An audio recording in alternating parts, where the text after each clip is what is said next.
So in New Mexico, the governor declared that guns were illegal. And if you possess them, you will be in trouble. There was a suggestion it would be a misdemeanor, but it may now be a citation. We'll see how it plays out. And the reason for this could be because a whole bunch of dudes showed up with guns in Albuquerque and said, nah, you can't do this. In fact, the backlash has been so severe that even Democrats, nay, even David Hogg himself said, you can't do this. And we were all really impressed and surprised because apparently they don't remember what they said during COVID. David Hogg said that there's no public health exemption to the Constitution. And during COVID, that's exactly what they did. But anyway, the New Mexico governor tried to ban guns by decree, and it's not working. However, there are rumors circulating. There's a local paper, I haven't been able to verify this, saying that a spokesperson said those who defied the order and openly cared will be, they will have enforcement actions taken against them. But we will see if this plays out. I don't have a very good source outside of this local paper, but I don't want to besmirch their good name. It's just I want to make sure we're being very careful here. In other news, Joe Biden skipped the 9/11 memorial today, and he's the first president to do so. It's shocking, and I got to be completely honest. I'm personally offended by that. There's this really great story that we'll talk about when we get into this about a man who sacrificed his life, and there were many people who sacrificed their lives, but not only in the short term by running back into those buildings to save people. The people who were doing cleanup after the fact, who had permanent lung damage and cancer and injuries, and they risked everything on that day to save as many people as possible. So the least you'd think a president could do is just be there in New York to say that, this means something to us. But he didn't. And that's just offensive. Donald Trump wants the judge, Chut Khan, to recuse herself. So we'll talk about that. But before we get into all the news, my friends, head over to timcast.com. Click the Timcast IRL X Miami, and you got to come down to Miami, hang out with us. We got a really great show, October 6th, live, Friday. We will be in Miami with Patrick Bet-David, Donald Trump Jr., Matt Gaetz. You'll have me and Luke Rutkowski as well as Ian on stage hanging out. We're gonna have a bunch of free stuff, free products. The event is sponsored by Public Square, so we've got a whole bunch of really awesome stuff to hand out to everybody who does show up. We're going to have merch, T-shirts, coffee, and we've got some big announcements probably on that day that I think you want to be there for. We're going to be we have a big, bold plan for, I'll keep it vague, but there's a big, bold plan we have in place that I think is going to be pretty dang awesome, and I look forward to seeing you there. Also, while you're at timcast.com, click Join Us, become a member, so you can hang out for the members-only Uncensored show that will be coming up at 10 p.m. tonight.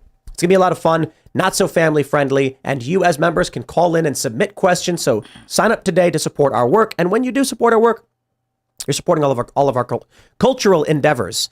And we've got some big news coming up out of West Virginia. We're going to be producing this big skate park action sports thing. And we've got some new property where we're going to be, hopefully, as we move forward, building something truly awesome to expand the culture. And I really do appreciate all of your support in helping us on our mission. So smash that like button, subscribe to this channel. Joining us today to talk, subscribe to the channel, share the show with your friends. Joining us today to talk about this and so much more is Libby Emmons. That's me. It's her birthday. It's my birthday. And here I am. I'm Libby Emmons. I'm with the Postmillennial and HumanEvents.com. Glad to be here. I'm totally going to be at your show in October in Miami. I'm really stoked to come hang out. Yeah, we have I don't want to say too much just yet because we have a bunch of special guests who are going to be there, but I'm hoping the Fresh and Fit dudes will be there because they're in Miami already and we talked to them. You're going to be there. There's actually more than just the people on stage who are going to be there. So I think maybe we should, we'll put together a list so because you could end up hanging out with a bunch of cool people that you're fans of outside of the show. Plus the Vulcan one was super fun. I had a great time at that show. That was chaos. Yeah, that was chaos. At one point you called me up on stage and I didn't hear you because I was chilling with Savannah Hernandez. And I was like, just Libby's here. At this point. We like it might get wild because there's going to be so many people at the Miami show who are.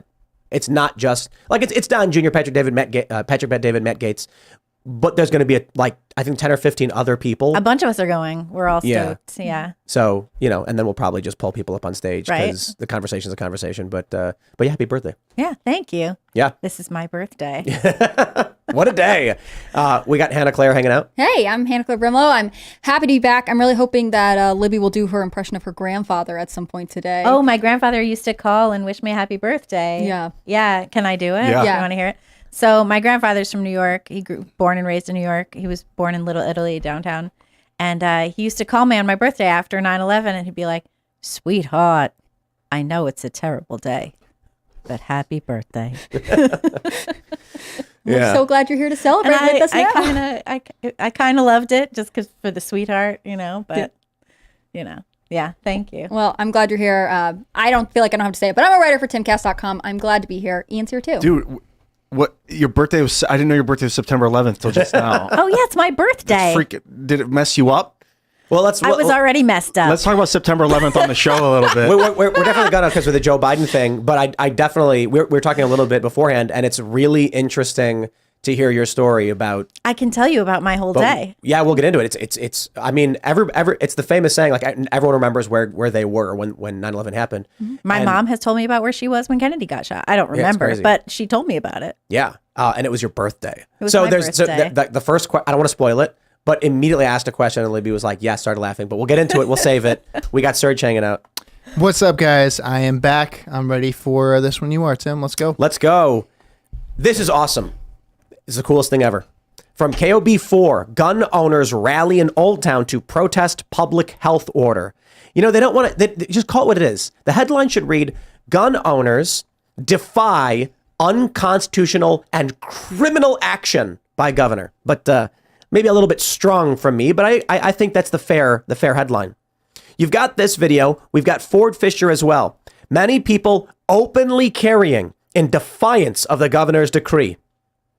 Good for them. And the police are basically backing away from this. They're saying that not that they're not going to enforce it. The statement from the sheriff was effectively that, but it was a little tepid. So we'll see. They say more than 100 people openly carried guns in Old Town as they protested Governor Michelle Lujan Grisham's recent controversial move on firearms. You see, they try very hard to avoid calling it what it is. We're not here to cause any issues. We're just here to, express our amendment rights. And we'll go from there.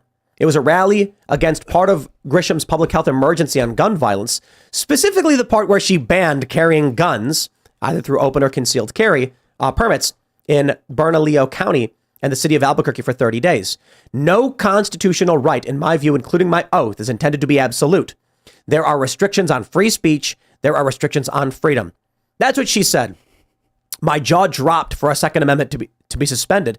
It's unconstitutional. We got to put it that way. A lot of people feel that way, said Derek. Now, here's the funny thing about no rights are absolute. Yes, it means due process of law, not I hereby decree you can't keep and bear arms in defiance of your own state's constitution and your federal constitution, our federal constitution.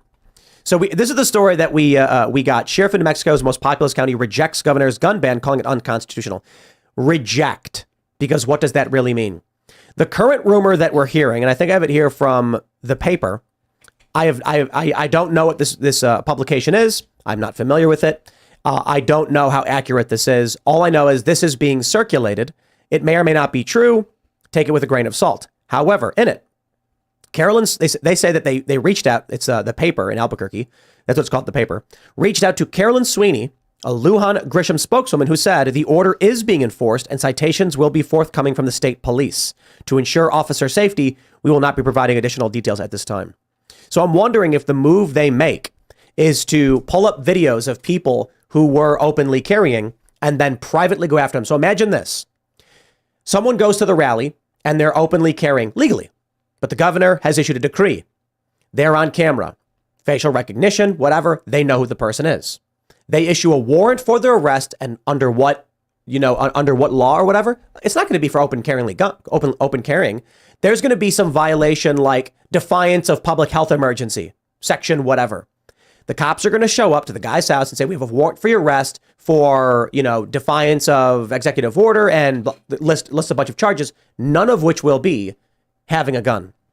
The person's going to be like, what are you talking about? And the cop's going to say, listen, man, I don't know who you are. I don't know what you did. I know you're under arrest. So while many people are saying the cops won't enforce this, cops will defy it. I'm like, yeah, but what happens when some random 28-year-old cop is told we got a warrant for a guy on disorderly conduct, felony disorderly on state grounds? And he goes, sounds good to me. They're going to start getting arrested. But we'll see. I'm glad to see that people are standing up to this. It's blowing up in the governor's face. Democrats are angry about it, but Well, it should blow up in the governor's face. This is another one of these lead through crisis situations. We saw this with Biden. We saw this. Kamala Harris was talking about this. They were listing off, this was pre-COVID even. They were listing off public health emergencies. They were talking about climate change, public health emergency, racism. Then they threw COVID into the mix. They threw guns into the mix. And it's like you were saying, like as soon as you declare something a public health emergency, they start suspending all of our civil liberties. And you remember even during COVID, you had sheriffs and police officers saying that they were not going to enforce lockdown orders, but people were getting arrested anyway. There's still people who have been charged with that stuff and been prosecuted. And that stuff stands. Yeah. And I have to say, I love 2A people. Like this idea that there's just a bunch of them like openly carrying guns and everything is fine. Like you're not hearing anything about any violence that came out of this rally. I think it's such an interesting display because if the government of New Mexico is taking such a drastic and expansive interpretation of public health emergency, it's cool to see them say, well, we're just going to protest and demonstrate publicly rather than say, well, I'm scared of what will happen. I think that's the sort of only, white pill in this situation. The other thing too, though, is remember in Lansing, Michigan in April 2020, you had a lot of people showing up at the Capitol saying, we're opposed to the lockdown orders. We're not going to do this anymore. They went into the Capitol and they were called white supremacists. These people are going to get called names. And the other thing, too, is like, even if they're out there today and the sheriff says, oh, maybe we're not going to prosecute, you don't know, like they could come to your door in 2 months. Yeah. There's people now getting arrested for 9/11. They've arrested over 1,200 people for that. You don't even know. 9/11? 9/11, whatever it is. Not the other 9/11. It is obnoxious to use dates to reference events. They actually, there's only a couple of people who were arrested now for 9/11 and they haven't been prosecuted.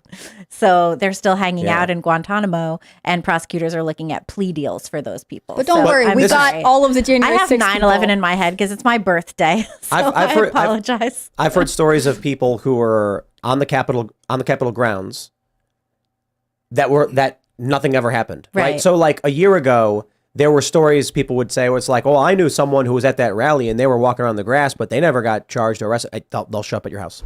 Well, and then they just arrested Owen Shroyer. They had arrested him previously. He's getting sentenced tomorrow. Yeah. They're trying to sentence him to 120 days. Mm-hmm. He didn't go into the Capitol. He was hanging out outside. And part of the things yelling. Generic anti-establishment, revolutionary commentary. And then the sentencing. I think he said death to tyrants. Yeah. And he said the Democrats were tyrants. I mean, but in the sentence, they also reference things that he said on air. Yeah. I mean, before during, and after. Yeah. If you read the statement from the DOJ, they say in the months leading up, and they said he made January 6th happen. I mean, they are trying to make another person they're pinning this on. And rightly so, his attorney has responded with, you are trying to violate his free speech rights and to make this more than what it is. They also say, he's been on pre-trial, it's supervised pre-trial supervision for the last 2 years. So surely he shouldn't have to also go to jail. But this is what people in New Mexico need to think about as well. One, I think it's good that Democrats are on board with rejecting the governor's decree. So they're probably, these people who protested, probably going to be totally safe. If these rumors are true, it's going to get scary because it's not going to be a cop showing up saying, you defied the governor's order and carried a weapon. You're under arrest. And then the person films themselves and they're like, look what's happening now. It's going to be like, you have a bench warrant for your arrest. Mm-hmm. Why? What did I do? That's for the court. I don't know, man. All I know is I'm told you got a warrant and you're coming with me. I've been rereading the trial, the Kafka novel, and this guy gets arrested and he gets put on trial and they never tell him the charges. Right. They never tell him what he did wrong, and he's trying to navigate the court and figure things out and trying to understand how he's being treated, trying to navigate having a job. He doesn't want to tell anybody that this is happening to him because he's embarrassed and he's ashamed everywhere he looks. And the more he digs into his trial and what's going on, the more he realizes that literally everyone is against him. Everyone has been spying on him this whole time. And it just has seemed like the exact right time to reread the trial. And the more I listen to it, because I've been doing it on audiobooks, the more I listen to it, I'm just like, dang, Kafka knew what he was talking about. Yep. Exactly. We're looking at this now. What was his political Kafka's Yeah, what year, what country was he from? He was from the Czech Republic, then Czechoslovakia. He lived in Prague. He was basically an insurance clerk who was writing on the side. I don't know what his political leanings were. He was essentially anti-authoritarian. Was he during the Soviet era? It was, when was he writing? What was it like? Franz Kafka. 30s? 1880 1880s. to 1925. There you go, That's yeah. when he was alive. He was only 40. Yeah, I was reading him in high school because I was really intrigued by a couple of his stories. Metamorphosis and The Hunger Artist were the ones that really, I was like, whoa, what's that about? And then The Castle. But yeah, he was anti-authoritarian. And if you look at his work, it's just like this crushing state. And there you are, just this individual trying to have an existence, you know? And in many cases, just a quiet existence without being bothered, without being in trouble at all, without having anybody come at you. And it's just the state swirls around you, eats you up, and destroys you. I think a lot of people have this misunderstanding about how the system works when it's working against you. I think a lot of people, especially people who watch the show, probably get it. But I feel like the average person, they assume that if you do something wrong, the cops show up and they say you did something wrong. They don't realize that sometimes you're in the wrong place at the wrong time and you get arrested for no reason. Mm-hmm. There's a guy at Occupy Wall Street who, this is a hilarious story, by the way. He's a middle-aged guy wearing a suit with gray hair. And he is inside a bodega, for those that don't know, a corner store, buying an orange, I think it was a Fanta. The police use that orange kettling net, they call it, to wrap around protesters. So to stop people from leaving, when they say it's an unlawful assembly and you're all under arrest, the cops go from one side of the building and they make a half moon around all these people and the door. And the guy walks out of the convenience store drinking his orange Fanta on break from work. And he's confused, like, what's going on? Why am I in this thing? He can't go back inside. They're like, no, you can't come in. And then he goes to the cop and says, hey, I was just in the store buying a drink. And they're like, shut your mouth. And he's like, I'm not a protester. I'm just a guy on break. I'm drinking. They're like, you're under arrest. Shut your mouth. Most of the cops holding the netting won't say anything. He yells at the supervisor. They ignore him. He got arrested. He got arrested for literally drinking an orange Fanta. Because he walked out of a store into the area they had corralled. And the police said, anyone inside this is under arrest, even though they got some guy who was just drinking a soda. Doesn't matter. And so he goes to jail. He can't tell his work what happened. And this is what I was told, right? He was at a meeting in the city screaming at the top of his lungs to the police about what they had done to him. And the cops were just like, we literally do not care what you think. It's a city of millions of people, and you are one guy with no authority and no power, so you can shut your mouth. You're meaningless. They didn't say that literally, but that's basically it. And they just paid off BLM protesters who were torching cop cars. Well, this millions was of dollars. Occupy. Yeah, I know, but they just did this. Right. They paid off they're not protesters. They're like militant BLM rioters. They paid them off millions of dollars. There's a lot of stories like that where the police arrest random people. There was a guy named Alex Arbuckle who was taking pictures of Occupy Wall Street. He's standing on the sidewalk when the protesters get, circled or whatever. And a cop walks up to him while he's not part of the protest and on the sidewalk away from the protest and arrests him. He was, a different officer was told to sign for the arrest and fabricate a statement as to why he should be arrested. And the fabricated statement was that he was obstructing the roadway, like all the other protesters. The funny thing is, this guy went down there to tell the police's side of the story on the protests because he felt it wasn't being accurately portrayed. And I was live streaming everything that happened at the time, and I filmed the illegal arrest. The officer who lied under oath never got any accountability. Never. So 2 officers fabricated the charges against him. And this guy, cold wake-up call, the cops just made it up. I think that one of the problems we face with a lot of with a lot of what's going on with tyranny is density.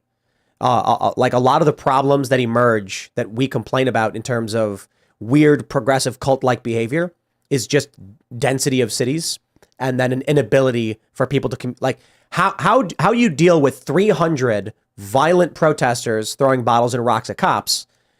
Well, like, this is a group of people doing this. We got to arrest them. Uh-oh. There were 2 guys in there who were wrongly roped in. What do? Do you then go through it? Like, what do you do? Check all the phones for videos of everyone?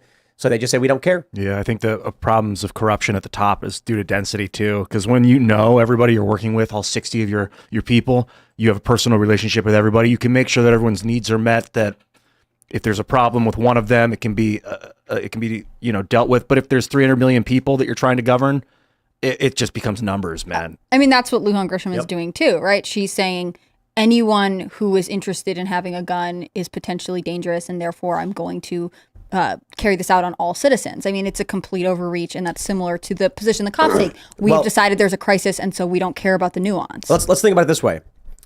The order that was given by Grisham is that if there's like something like 1,000 deaths, or it's like some capacity, like if there's a number of deaths related to guns, at this number, you can't have a gun there, which basically is Albuquerque and Bernalillo. So think about it this way.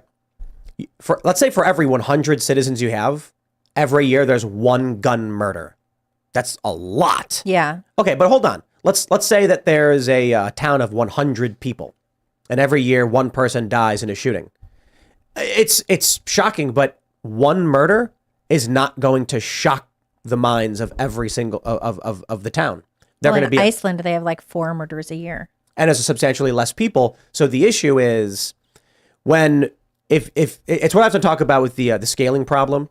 If let's say 0.1% of your population is killed by violence every year. So let's say for every 1,000 people, one person dies. No one's going to blame guns. They're going to say this murder is unconscionable. Now let's say you have 1 million people. Okay, now all of a sudden you've got 10,000? Am I doing my math wrong? Or 1,000? You have 1,000 deaths. Now you ban guns because there's a gun problem. 1,000 people dying is terrifying, even though it's the same proportionality. So this is the problem of mass density in these cities. It may be that people are probably dying at lower rates, percentage-wise, due to gun violence than ever before, but there's more gun deaths than ever before. There's more people and more guns. And more media in the hands of the mother of the kid that was killed or the cousin of the guy that got shot. Like back in the day, you'd get a news report about it maybe.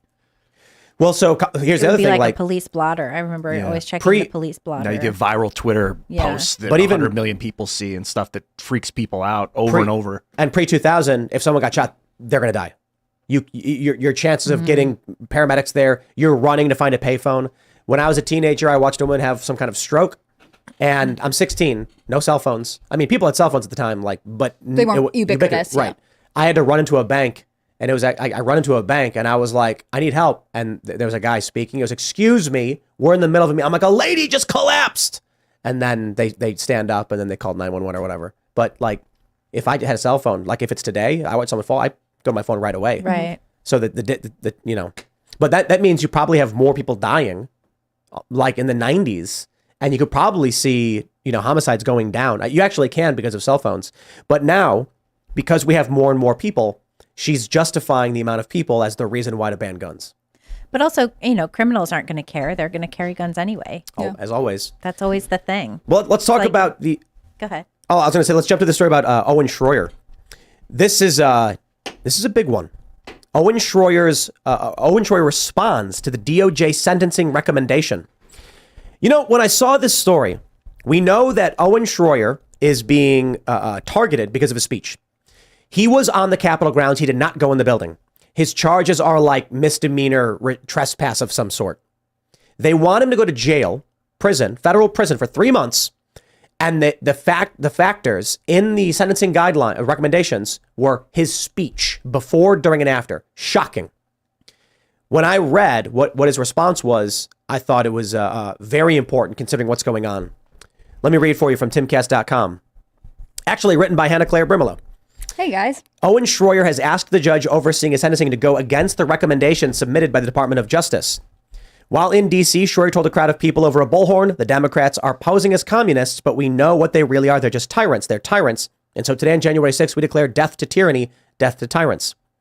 The DOJ asked the court to consider that Shroyer's conduct on January 6th, like the conduct of hundreds of other rioters, took place in the context of a large and violent riot that relied on numbers to overwhelm the police officers who were trying to prevent a breach of the Capitol building.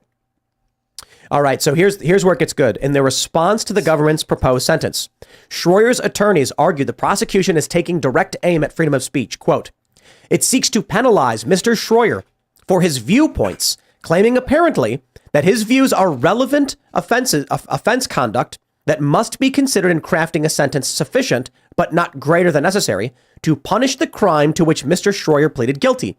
A single misdemeanor count of entering and remaining in a restricted building or grounds in violation of 18 U.S.C. Section 1752 A1, says the responding statement from Shroyer's team. That says it all. What was Shroyer charged with? Being in a restricted area. That's it. And for this, they drafted up this recommendation saying his speech on his show said the election was stolen and that he hates tyranny, so he needs 3 months. And hold on. What, was he charged with insurrection? Was he charged with incitement? No, he was charged with effectively trespass. So in what way is it relevant? It's because these people are cultists. It's entirely political. And I think this is another grain of sand in the heap of evidence. We know that what they're doing to the January 6 individuals, not all of them, but many of them, and if not the majority of them, and people like Owen Shroyer and Donald Trump and these others, is political persecution through prosecution for political power. I think you're right. I think Shroyer's experience is really interesting because there's obviously antipathy on the part of the government. They want him to be yet another person who is dangerous and therefore needs to be locked up. And I think ultimately it's really interesting. He's being represented by Norm Pattis, who also represented Joe Biggs and Zach Reels, if I'm not mistaken. These are very different cases. Obviously, the Proud Boys were charged with seditious conspiracy, and you can argue if that was fair or right or not. But in this case, he never entered the building. He stood outside and yelled a bunch of stuff. And they are saying, therefore, he deserves to go to jail on this charge. It seems like they will never let this panic that they manufactured die. It's a totally manufactured panic. And it's interesting, too, because a lot of the January 6th people who have already been arrested, detained, prosecuted, charged, sentenced were like the littler people, the people whose names you don't know, like the grandmas from Illinois or whatever, who now don't really get a hearing. You saw sometimes they would come on Tucker Carlson's show on Fox and they would talk about it and they would talk about what's going on with them. But they were people whose names you didn't know. And now they're using all of the precedents, all of the like heavy-handed prosecution that they staged against these smaller people who you didn't know, whose cases only really Julie Kelly was following. Yeah. And they're using those same precedents to go after people whose names you do know. And they're going to use those same precedents that they're doing now against Shroyer and the Proud Boys and all of those guys to go after Trump because it's the same judge. Yeah. I mean, Chutkan is the same judge. And Chutkan hates Trump, has said that, has her own opinions. And then they're using all of this, too, to try and get Trump off the ballot. And I think it's very important to note that no one has been charged with insurrection. Like, that's not, if you go to a search, it's just not there in the DOJ documents of people charged with, January 6th stuff. I want to jump to the statement the DOJ made in their quote when they said that they have to consider that Shroyer's conduct, like the conduct of hundreds of other rioters, took place in the context of a large and violent riot. Heavens me. Owen Shroyer yelled death to tyrants. Mm-hmm. Shocking. Wow. I wonder how much prison time Ray Epps is going to get for literally telling people to go into the Capitol and then being there right when the barricade was torn down and they gave Joe Biggs 20 years. So Ray Epps, what's he going to get, 50? He's going to get nothing. You already saw the Washington Post, the New York Times, and everybody else coming out saying, like, Ray Epps did nothing wrong. It's literally everybody else who did something wrong, even though we have video. He is the one hero. He's the one guy that we have seen doing the thing that but somehow he's defensible. I think it's interesting, too, like the cops that gave the shaman a tour around the Capitol. I haven't heard anything about disciplinary action happening for them, right? No, like, of course there is no fallout for people who, whether we can say it was mistaken or on purpose, facilitated actual things that then people were sent to jail for. Or the cop who shot an unarmed woman. Nothing. And that's crazy. I think your point that they have been building up to this for so long is so interesting because often when I'm writing these stories, the statement comes across and it's from the DOJ that over 1,000 people have been charged in connection with January 6th, over 600 have been sentenced, and over 300 are in prison at this moment. And when I read that sentence, I am horrified. It's right? horrifying. I feel that way because I obviously have a perspective on January 6th that, left-wing mainstream media doesn't. When they hear the same statistics that over 1,000 people have been charged,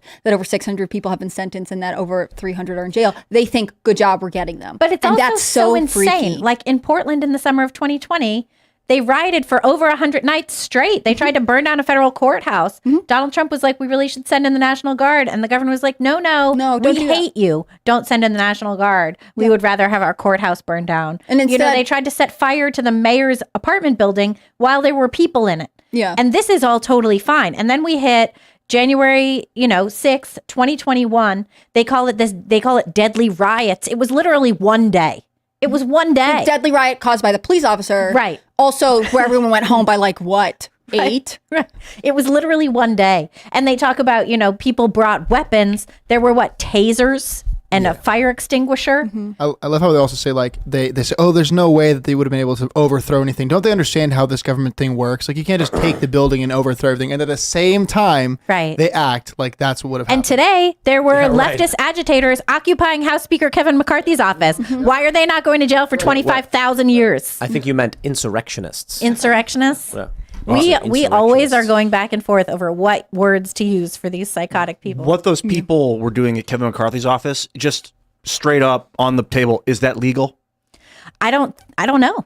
I don't know. Assuming everything's on the board and that we're following the law, I are don't you know, allowed legally to go? Are you allowed to go into your representative's office and sit there and refuse to move even after they try and tell you to leave? Well, it's trespassing. It's Well, it for depends. sure trespassing. I mean, how did, I don't know. They wanted more foreign aid for AIDS medication. So they're trespassing to make a noise. For sure. about They were that. sitting there locking arms, refusing to leave, yelling about Kevin McCarthy.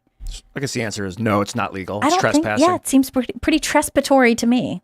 Also, isn't that some of the risks of protesting, right? Like, if you're choosing to protest, you obviously know there's a potential that you could, be on property you're not supposed to. I mean, nobody Right. protests from their own living room, It right? used to be getting arrested was good publicity back in the day. It was a good way to get in Well, the newspaper. Jane Fonda was getting arrested like every Friday or whatever it was when she was doing her climate protests outside of the a bunch Congress. of celebrities like to get Yeah. arrested when it's environmentalist related stuff. Right. But then we have this example where it's like we had one singular day and now we can never let it go. And again, I know this point It's we their all fetish. always They make. fetishized it. Right, but where are the Black Lives Matter protest arrests, right? What happens when it Well, happens you see outside what of happens DC? to them. They get let off. They get very short sentences or they just get let off altogether. And settlements from the city. Settlements from the city. Yeah, we did a story, Hannah Nightingale at Post Millennial did a story last week about the huge amount of money that cities have been paying out to BLM and Antifa militant activists compared to how much damage was done. It was like $2 billion in insurance damage, the most expensive riots in American history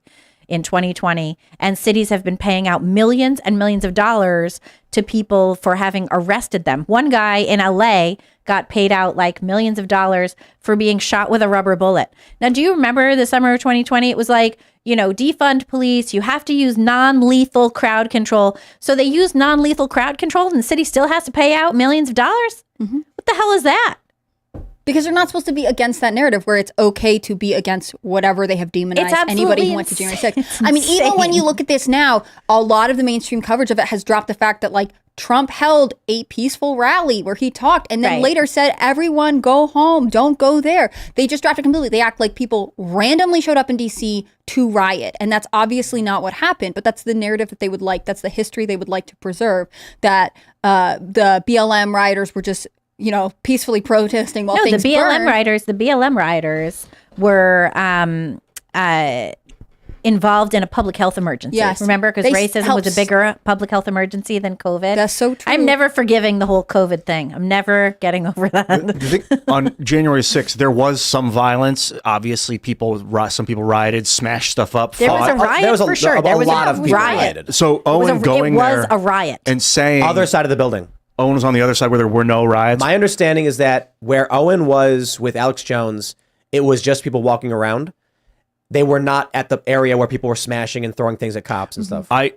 Trespassing, I get it. Technically, I guess I can wrap my mind around it. But for him to say Democrats are tyrants, death to kill them, kill the tyrants? Like, is that what he said that? He said, these people are the tyrants, now kill the tyrants. Well, that's kind of like saying that's kill a little- those people. I don't disagree to it, but the way you phrased it is a bit unfair. He did say, the Democrats are posing as communists, but we know what they are. There's tyrants, death to tyranny, death to tyrants. So I agree with what you're saying, but the way you said it was a little bit aggressive. It wasn't like an imminent threat to violence. He wasn't calling like, I want you to go this name, this person at this place, kill. Like, he wasn't saying that, so it wasn't illegal to say that. But if you say that in front of a mob, and then the mob gets angrier, I mean, but it is like oh, won't someone rid me of this priest? Right. Right, but regardless, what's he charged with? just trespassing. In which case, this is immaterial to his sentencing. You're right. His speech is not relevant. Yeah. Right. And Unless he's I charged with making threats, which but he's not. oh, won't someone rid me of this priest is not illegal. The other thing You too can is- argue irresponsible. But they're doing this because they're also doing it to Trump. Like if you look at the indictment in Georgia, it references tweets that he made, like, oh, the Georgia ballot counting is being broadcast on OAN, and Fonnie Willis says that's evidence of a conspiracy. Which doesn't make any sense. I think the fact If you look that at the like hundreds of counts, I think the fact a lot that of them are social media posts. the DA in Georgia did not indict Loeffler, Perdue, and Graham shows it's entirely political to go after Trump's administration. Mm-hmm. The grand jury voted to indict these sitting members, or at the time, these members of the Senate, and DA didn't do it. Why? Well, it doesn't serve her political purposes in any way. The DA could still bring the charges. The grand jury voted to indict. Right. But it looks like she's just going after the Trump administration and his lawyers. Purely political. Well, because they want to say that his campaign was a criminal conspiracy. Well, you saw that post from Julie Kelly on Twitter that she was, I don't know if she was with Enrique Tarrio. Somebody was. Yeah. And Enrique was saying that they tried to get him to claim that, take a deal where he says he was working with Trump or Trump told him to do it. Wasn't it Cara Castronueva at Gateway? Is that who said that? I saw that a tweet I from Julie saw Kelly talking her about thing. it. Yeah. That he was apparently told that when they arrested him, say that Trump, was working with you, he told you to do it, or something to that effect. And when he said no, they were like, then you're going to go away for the rest of your life. And they did And he flip the wasn't IT even there. worker Right. at Mar-a-Lago. What? Yep. They threw... They flipped the IT worker at Mar-a-Lago. Oh, what- who is turning on Trump. It's really amazing to me that there are some people who have families, have children, and they look at a burning building and they hear a little girl scream help and they say, I am going to run in that building. Lord help me, I will save that little girl. Knowing they may die and leave behind their children to be fatherless and their wives to be widows, but they know what the right thing is to do. And then there are people who are told, well, we'll lock you up. You better do as you're told. And they're completely unwilling to make any degree of sacrifice or stand up for anything. They fall over, they fold like cheap suits. Let's jump to this story. This next story from Newsweek. Joe Biden commemorating 9/11 in Alaska sparks backlash. Isn't that where the listen. third plane crashed? Yeah. The mysterious, the fifth- yeah, the fifth And I think helicopter. the fifth that Bo no one Biden knows. was on it. That's how Okay. Bo Biden died. Okay. Yeah. Joe Biden did not go to New York for the 9/11 memorial. It's the first president to skip it. I think I don't know if this is true. I saw a tweet. It said that, or an X post. I'm sorry. Said that the response was 22 years after Pearl Harbor, president stopped going to Hawaii. Is that I what saw it that was? too. I saw that yeah. too. Yeah. Okay. So I take offense to this. I also take offense to this. When you read the stories of 9/11, and most of us have read them to a great degree, especially the people who are watching, because some people have read too many stories about 9/11, and some people have read a healthy amount to better understand what happened, how it happened. And there's a lot of wild theories out there, but I think most of us, we've read quite a bit. And you learn about the heroism. What's the word? I can't think of the word. But shout out, I'll just say that, to Jon Stewart for standing up for the 9/11 first responders who are not getting the... Oh, he did that a lot. Right. And it's brilliant because the men who rushed when people were running away, rightly so, there were people who ran towards knowing what they had to do, knowing that they could leave their children behind to have no father, no mother, no family, but they had to save as many people as they could. And Joe Biden wasn't even commemorating 9/11. It's unfair to say that he did. What was he doing? Where he stopped in Alaska is a typical refueling port for Air Force One. What really happened? In my opinion, he was traveling back from Southeast Asia and stopped to refuel. And they were like, well, you might as well say something. And I was like, oh, okay, yeah, sure. Yeah. Kamala Harris went to New York instead. That's an embarrassment. She's an embarrassment. Yeah. She's a horror. She should have absolutely no place near the White House ever under any circumstances. And she typically doesn't. I mean, the Joe Biden administration does not engage with Kamala that much. She's so unpopular. She was in charge of the border. We never hear from her. So to send her in his stead is like saying that's how much we don't care about this. Right. But also they try and get everyone to say the Biden-Harris administration. That's what the press secretary says, Biden-Harris. I refuse to allow that. That's because we're At going into Post-Millennial, an I election won't year say and it. they're trying to be like, no, we have a woman of color on the ticket, so we're better. It's just disgusting. Yeah, she is absolutely horrifying. I want to give a shout out to Spike Cohen Yeah, for that's this tweet, which I read, and it's very difficult to read. And I pulled up the Wikipedia page for the man he wrote about, Ray Rescorla, and reading this story brings me to tears and fills me with rage at the same time that Joe Biden doesn't care. And there's arguments about, it's like, well, but he had to give the speech in Vietnam or whatever. It's like, you do not schedule things that interrupt you showing up to New York for a 9/11 memorial. Whatever your thoughts about 9/11, the people posting World Trade Center 7 all day, it was trending. Regardless, the people died that day. People died afterwards. People were sickly afterwards. Dogs died. Lives were sacrificed. And this guy, Rick Rescorla, has one of the most incredible stories I've ever read. I'll give you the simple version. Security guard working the World Trade Centers is concerned about a terror attack potentially hitting the trade centers, has an assessment done. They find that there is a huge risk in the basement. A few years later, some dude tries to blow up the trade center by doing exactly what they were warned about. He gets mad. He begins these drills every 3 months saying evacuations. Why? Is he worked for Morgan Stanley as security, and they were the largest occupants of the South Tower. When 9/11 happened, the North Tower gets hit. He immediately goes to everyone, says, we practiced for this, we're getting out. But on the PA, the Port Authority said to stay at your desks. He calls his best friend and says that SOBs are telling us to stay. I'm getting my people out of here. Only, I believe, 13 of the 2,700 employees at Morgan Stanley died because this guy had a plan. He was preparing for the risks, thought ahead, and he had other people's lives in his mind, not his own. So after they evacuated people, when the first plane hit, they had 17 minutes before the South Tower was hit. He got out almost every single person, and then he went back inside, and they never saw him again. And he told his wife on the phone that, if she never sees him again, he loves her, and she gave him everything he ever wanted. And you hear stories like that, and it's not the first story we've ever heard. There's so many stories.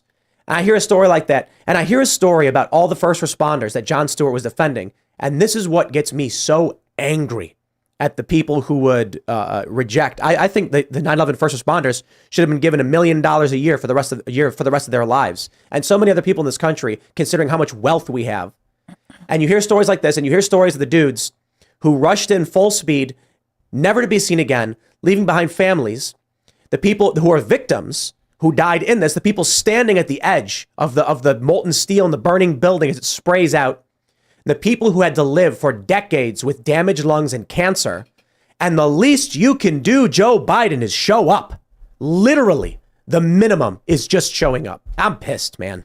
What gets me, one of the things that bothers me the most is that those people that went back into the building should be alive because buildings like that are not supposed to fall down from office fires. And that's what they thought. They all thought it. The firefighters knew going in. They knew. Their risk was burning, smoke, chemicals. There's potential for explosions if there's gas stored somewhere. Not the building would collapse on everybody. They all knew the buildings would stay up. That's why they went in. They believed. Yep. They believed. Funny how knowledge can change like that. Well, it's amazing too how fragile civilization is. How it can just, crumble.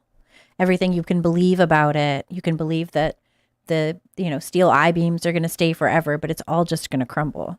Yeah. And it crumbles quickly.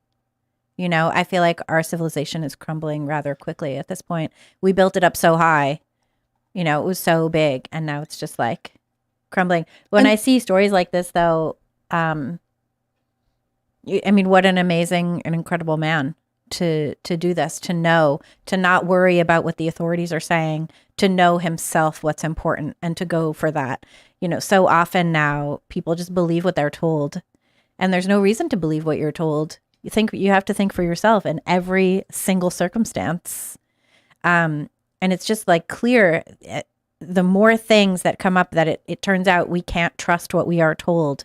And there was so much we were told that we believed, Well, and we see so many examples of people who are given jobs to protect other people failing. I mean, I think about the Uvalde school shooting when the school resource officer wasn't there. And then this guy is like, I am the head of security and I am going to take it so seriously we that needed I this am guy going at Uvalde. We need it. We need him everywhere. Right. And it's interesting because Who wants to read that quote? I can read it. I will get emotional reading this, but he called his wife Susan and said, "Stop crying. I have to get these people out safely. If something should happen to me, I want you to know I've never been happier. You made my life." And I think that's so crazy that like this man was on the phone with his wife. It would have been so easy to be like, I got a bunch of people out. I'm going to run up the street. And he said like, I am going back. I'm on my way home. Yeah. I mean, how much do you think you wanted to be with his wife in those last moments, right? And even this is like, he's Welsh, and I find this like to be very like UK to me, this idea that his wife is on the phone. She knows what's about to happen. She knows it's a risk. And his response is, stop crying. Like, we have a job to do and we're going to do it. And think about our current generation. Think about the people we have today. Uvalde. Man. There was a post also from Ryan Godursky talking about his uncle. Yeah, that was really powerful. Which was really powerful. His uncle Pete, who was going in, he thought his niece was in the building and he kept going in to try and get her out. And it turned out she wasn't even there that day. It turns out she wasn't even there, but he kept going in and finding somebody else and bringing them out. And then he'd go back in and he'd find somebody else and he just kept going back in to bring people out. And I remember that day, because I mean, I was in Philadelphia. I wasn't even in New York. And it was your birthday. And it was my birthday. But, New York is where my grandparents were born. My mother was born in New York. Eventually my son was born in New York. But like, I remember watching Rudy Giuliani on TV because what happened was everyone wanted news out of New York.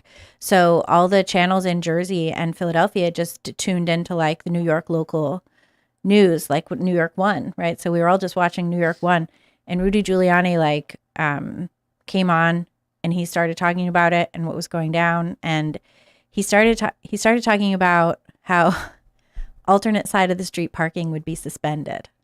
So for those of you who are not, super familiar with parking in New York, they clean the streets, and so every couple of days you got to move your car to the other side of the street so they can clean the street.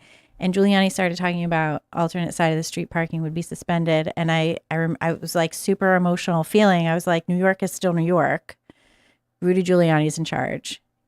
He's gonna save the city again, and he did, in a lot of ways. But yeah, the people who did that, and later talking to my boss, I worked for this architecture company, and my boss was telling me his kids went to school downtown. And he lived in Brooklyn, and he walked across the bridge. Everyone's like running across the bridge trying to get to Brooklyn. Everyone's like fleeing downtown, and he's walking the other way to go get it, to like go find his kids. And his kids were okay, and he found them. Another person I know just was like ended up writing a one-man show called Walk North, and he had been downtown, and he just started like walking north, and like, everybody he ran into, people just being like, does anyone need a bathroom? You could come to my apartment. Does anyone need water? Like, what does anybody need, Yeah.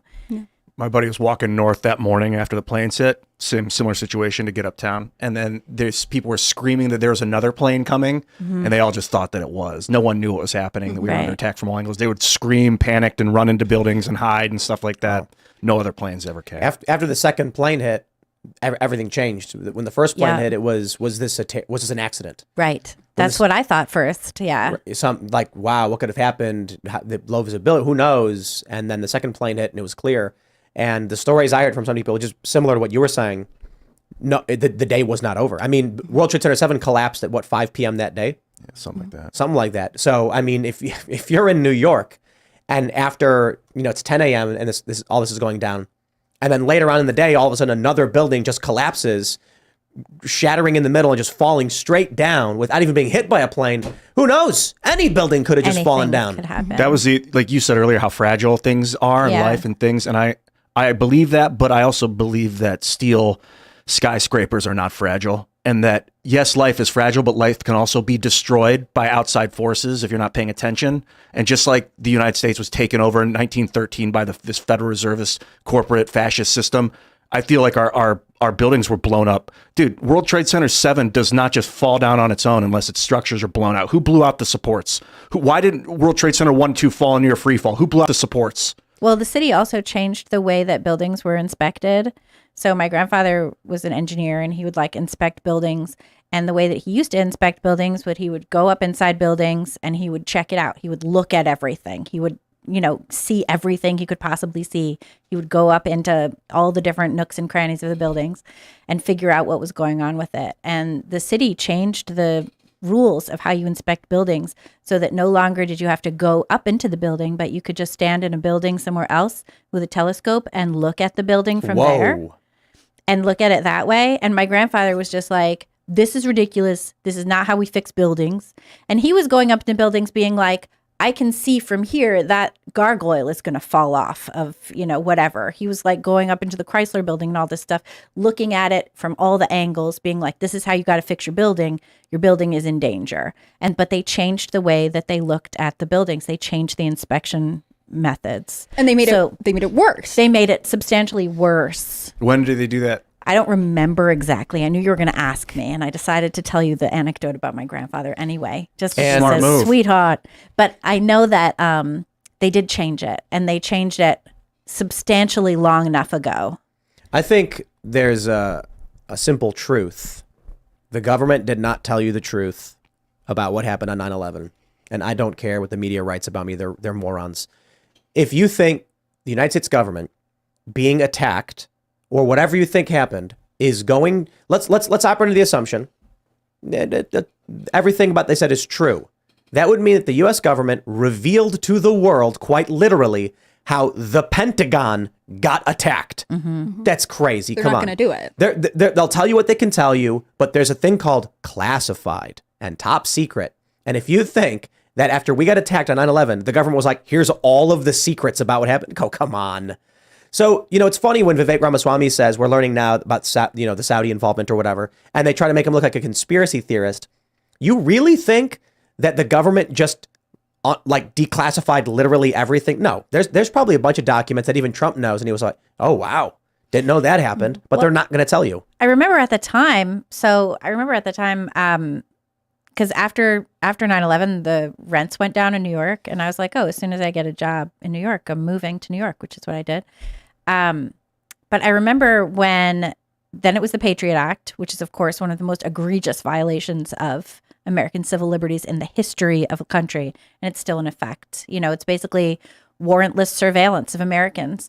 What they did in reaction to a global, a threat from outside of the country is they decided to surveil Americans more, and now we have the DOJ that says the biggest threat in the United States is domestic terrorism. Yep. That's crazy. It's crazy. And it started with the Patriot Act. And I remember my theater group, we started doing protest pieces about the Patriot Act that were like, wiretapped phone conversations from the Oval Office, like making fun of George Bush, because of course we hated him. And then it was March 2003, George Bush founded the Department of Homeland Security, which now has like some 240,000 employees. It's a huge department. They're dismantling the border with their huge department. But he launched that on March 1st, 2003. And then March 19th was the invasion of Iraq. Mm-hmm. And I remember being like, we're invading Iraq? This was Saudi. We're invading Iraq. What are we doing? Why is this even happening? And then we go into Afghanistan, which again, any student of history can tell you it's a really bad idea to go try and fight a war in Afghanistan. That never works out for anybody. That just never works out. Why are we doing that? And then Obama was like, oh, I want to be president. I'm going to put more money into Afghanistan. And I was like, well, I can't vote for you. You're a warmongering crazy person. We obviously can't do this. And we just kept going right down this road. We learned absolutely nothing, unless that was the plan all along, was to create a, domestic surveillance state where we just fund wars to line the pockets of presidents. Probably. I think that was 'cause American like free speech and stuff. It's okay, but if you're a rich corporatist, it doesn't really matter. Like you don't have free speech in your corporation. You run the show. Right. So if someone pisses you off, they're gone. And I don't think this idea of like you can say whatever you want is even like jives with this global banking. I don't know who blew up those buildings, who lined explosives that blew the supports out on 1 and 2. I don't know. And to hear that there were Saudis involved, but that wasn't in the mainstream is freakish. How deep do you want to go? There's I wanna jump into nanothermite in the dust. Well, let's go crazy on the members only show. We'll go absolutely just off the rails as far as we can go. But I want to keep it a bit more topical because we have this story from the Post Millennial. Biden said he was at ground zero on the day after 9/11. Congressional records show he was on the Senate floor. I utterly despise this man He is the worst. He is so awful. It's amazing how bad and awful he is. Now he's a liar. He's committed bribery. Here's the post. Here's the quote. Ground zero, New York. I remember standing there the next day and looking at the building. I felt like I was looking at the gates of hell. It looked so devastating.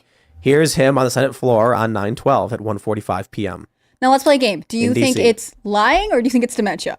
Do you think he doesn't know and he's trying to fabricate? Little bit. I Why think not it's a both? little bit of both. Yeah, Yeah, why for not sure. both? Isn't that crazy? For sure. Nature versus nurture. Well, it's both. You know. Do you think he's just surrounded by people who are like, yeah, tell that story. Sounds good, man. No. Back in the I day, think- when I he don't was think young, they talked to him. when there was no internet and you couldn't pull up the videos, could lie all he the could say anything. Did he go there within like 3 weeks after? There was his Senate delegation on September 20th. And so he was like the next he day. there? In his Yeah. mind, he's like, I don't oh, what know does if it he was matter? I said there. the next day. It was the next week. It's the same thing. It was the next 2 weeks. Yeah, I don't like, know bro, if you're he the was there. president. I don't Don't lie know to if he us. was part of that thing. Then dementia but- makes more sense. Well, and also it's more interesting if he's been lying his entire career, which of course we know he has. Wait, so his does dementia. that not have both clips in it? Can you just scroll down? Both clips? Just the one? What the hell? There's a link to the Twitter. You see, Libby, when we're using the Post Millennial, and then we give a shout out to you. But here's what's interesting is that, we just had the other day Kamala Harris saying she's ready to take over. And then, But why would she need to tell us that? but then she's the one at the 9/11 memorial and Joe Biden ain't here. Yeah. Why? Because maybe he can't stay awake long enough. Well, he did say I couldn't meet with the Chinese president because I have to go to bed or something like that. He had some, Oh, wow. They were like talking about he avoided the question by like joking, loose mainstream terms there for. And Gavin Newsom said he's not going to run because Kamala Harris is next in line, but that doesn't mean anything, right? Like he says that now and everyone's like, see, look, he's respecting the office, but then, Kamala Harris. He would run if he opens could a do it. fast food restaurant and then quits. Who knows? She gets a job in academia where everyone who burns out in politics Supreme goes. Court. No, we talked about the possibility. I think what's crazy about the Joe Biden ground zero thing is, first off, open lie that anyone could fact check. Also, when Trump has told a story about, watching the towers fly in, like the planes fly into the towers from his apartment. And I pulled it today. The Washington Post had this big fact checking. Well, he said he told a story here and then he said he used a telescope and then he did whatever.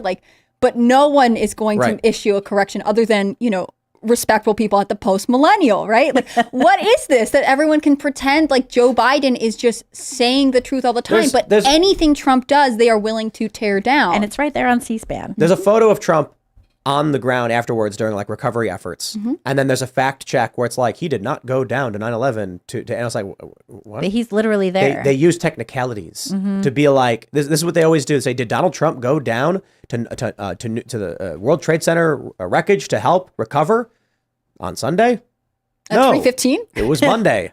You're right. No, false. It's Monday at 4. It was actually Sunday at 3:17. Right. It was Tuesday. It was Tuesday. Right. Did you see the video of him being like, who set the bombs? There were bombs that went off. Who set Trump the bombs? said that? Yeah, he's When? In 20...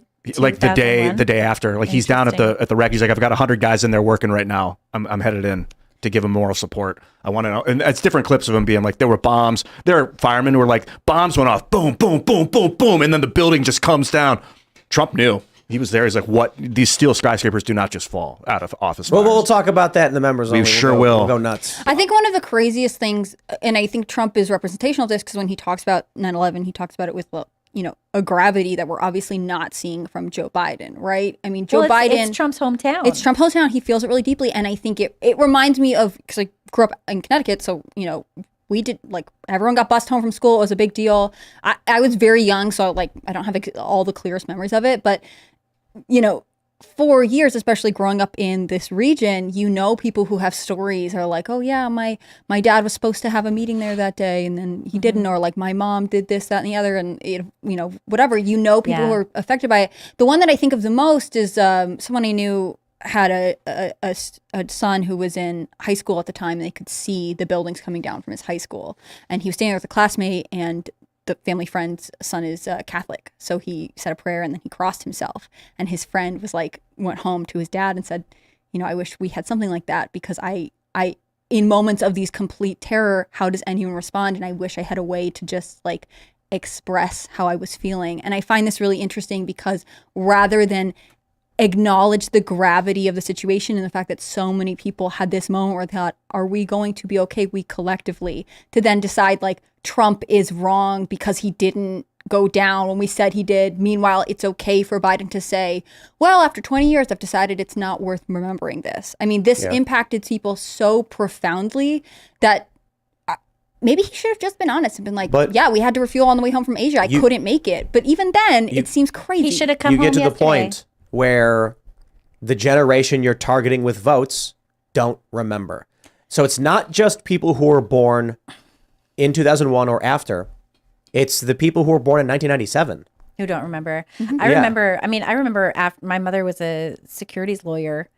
She's retired. But I remember after this day, I saw her a little while later cleaning out her Rolodex. We used to have this thing. It was called a Rolodex. You'd put phone numbers in it on paper. Yeah. And there would be a hole in it. And it would be like a loose leaf binder. Yep, you go through if anyone knows what that is. That's anyway, crazy. She was literally tearing names out of her Rolodex. People who had not only died, but anyone who had an office in the trade center, because that was also useless. That was their work number and work address. Yeah. Wow. And that was a very chilling moment for me. And I was like, "What are you doing?" She's like, "None of these people work here anymore, and some of them are not alive." And I was like, "Okay." Wow. Which is great. The fact that she crazy. could spend an afternoon doing that. Wasn't it crazy. like Seth MacFarlane was supposed to be on one of the planes? Oh, Is I that- think is that what it was? I think that's the story. I don't know it for sure. Yeah, and then something happened. Yeah. He got a call from Mayor Willie Brown or something? No, I'm kidding. Really? No, Willie Brown apparently said he got a phone call or something like that. Well, I will say we're gonna go ham on the members only. We're gonna go ham. I mean, where we can, because we got a bunch of other news stories. Yeah. I want to keep it topical. Yeah, it says he missed by about 10 minutes. Missed flight 11. He and Mark Wahlberg were supposed Mark to. Wahlberg, that's the one I was thinking of. There are all, crazy. like, there are children who are growing up having never been without TSA. Like, yeah, I never. they never traveled before that. Like, I That's crazy. it doesn't make any sense, but at the same time, 20 years is a really long time. There are kids born after 9/11 who only know about life under the patriarch with these intense Yes, security measures. but I never flew before TSA. Do you know, when yeah. I was a kid, my dad lived in Boston, and I grew up and I lived with my dad, and my mom lived in New York. She lived 165 West 66th Street, and I used to fly back and forth on the Eastern Airlines shuttle. Eastern also doesn't exist. I am so old, you guys. Anyway, I used to fly back and forth between my parents, and my dad would, like, at Logan Airport, he would walk me to the gate and see me off, and sometimes he would walk me onto the plane. And in movies, the people are waiting outside the gate, like, Right. yay, with and signs I used to have stuff. it, and my mom would be like right outside the plane. When I got off the plane, she would be right there. And then there was this weird time when, like, all the unaccompanied minors got lost by the airlines, and that was really weird. For hours, no one knew where. And I remember being, like, in a big room at an airport with, like, hundreds of kids. Yeah. Just like all of us sitting there. When, Airports hate on a So now. I worked at O'Hare when I was 18 until I was 20. And so this is just 4 years, after 9/11. And I talked to the guys who worked there, who had been there when it happened, and they said, this is what I was told by a handful of guys, that after it happened, within, 15 or so minutes, there were guys in suits with rifles standing on the tarmac. And That's nuts. yeah, they were like, How'd they get there so weapons. fast? Well, there's They're there anyway. serious law enforcement at airports. So Oh, when, sure, when that they were makes like, we have a sense. terror attack happening, the airports send out the dudes to go on lockdown, and they were men with guns standing outside on the tarmac, looking around, keeping everyone away, trying to figure out what's going on. I was in New York like just a week later or so after 9/11, and there were guys just standing on street corners, like army guys in Greenwich Village with, like, huge guns. And I remember just being terrified. Like, there's crazy army guys standing here with guns all down in the West Village. Like, that's nuts. I worked there. I moved to New York September 5th. 6 days later, they came down the buildings. And then I started working messed up. Ground Zero like October 13th or something. A month later, I started working there. It was all militarized. It was like devastation. Kind of windows were blown out and the buildings all nearby. And like at the time, I was like, well, I guess that's what happens when buildings fall down. I didn't consider the projectile force from the bombs going off on blowing out the supports. Apparently, that's why shit went flying out the sides of the building. According to the official report, the pressure from the pancaking effect forcing air out the windows. They got you. The official report, NIST, National Institute of Science and Technology. So you remember all NIST the like does not explain all the portable phones that they just set up and like parked. You remember that? I never used one. No, but they were there. They were I don't wacky. know if the NIST report discussed World Trade Center 7, did it? Yeah, I think it did, but I haven't read much about that. I don't know if the NIST report does. They talk about how the building 7 pancaked and then fell. No. They give some half. No, you're talking about building 1 and 2. I'm saying World Trade Center 7 was where the propane tanks exploded after fires got out of control, causing it to crumble. It was propane that blew up the entire Something building. like that. I'm saying the official statement on World Trade Center 7, I believe, is debris from Trade Centers 1 and 2 caused fires in World Trade Center 7, which burned out of control. So funny. Because of the chaos and limited resource. There's no firefighters, resulting in like stored gas tanks bursting or something like that. Right. Which then started weakening various portions of the building, causing it to just crumple and then fall. Yeah, there's a digital simulation of the building crumpling, and they only show the National Institute of Standards and Technology only show like a portion of the fall. But then it doesn't really explain why it fell in near free fall. We're going to get into all that at the members only. So go to timcast.com, click join us, become a member. And then in 1 hour, we're going to have a very interesting conversation, I imagine, about unofficial beliefs. I'll put it that way. And, we'll get into it. But I want to talk about the topical stuff that we do have. So we'll save that for the members only. Ladies and gentlemen, we've got some Schadenfreude for you. From the Oregon Live, Nike to permanently close Northeast Portland factory store. Why? Because Nike went to the city and said, we need cops. And the city said, no, we're sorry, you're dealing with safety challenges. Let me see if I can find this. It's a really, here we go. Look at this. Look at Mayor Ted Wheeler said he was very disappointed with the news of Nike's community store closure and that his team and city had worked tirelessly and in good faith with Nike for almost a year to offer creative solutions to their safety challenges. That's what they call it.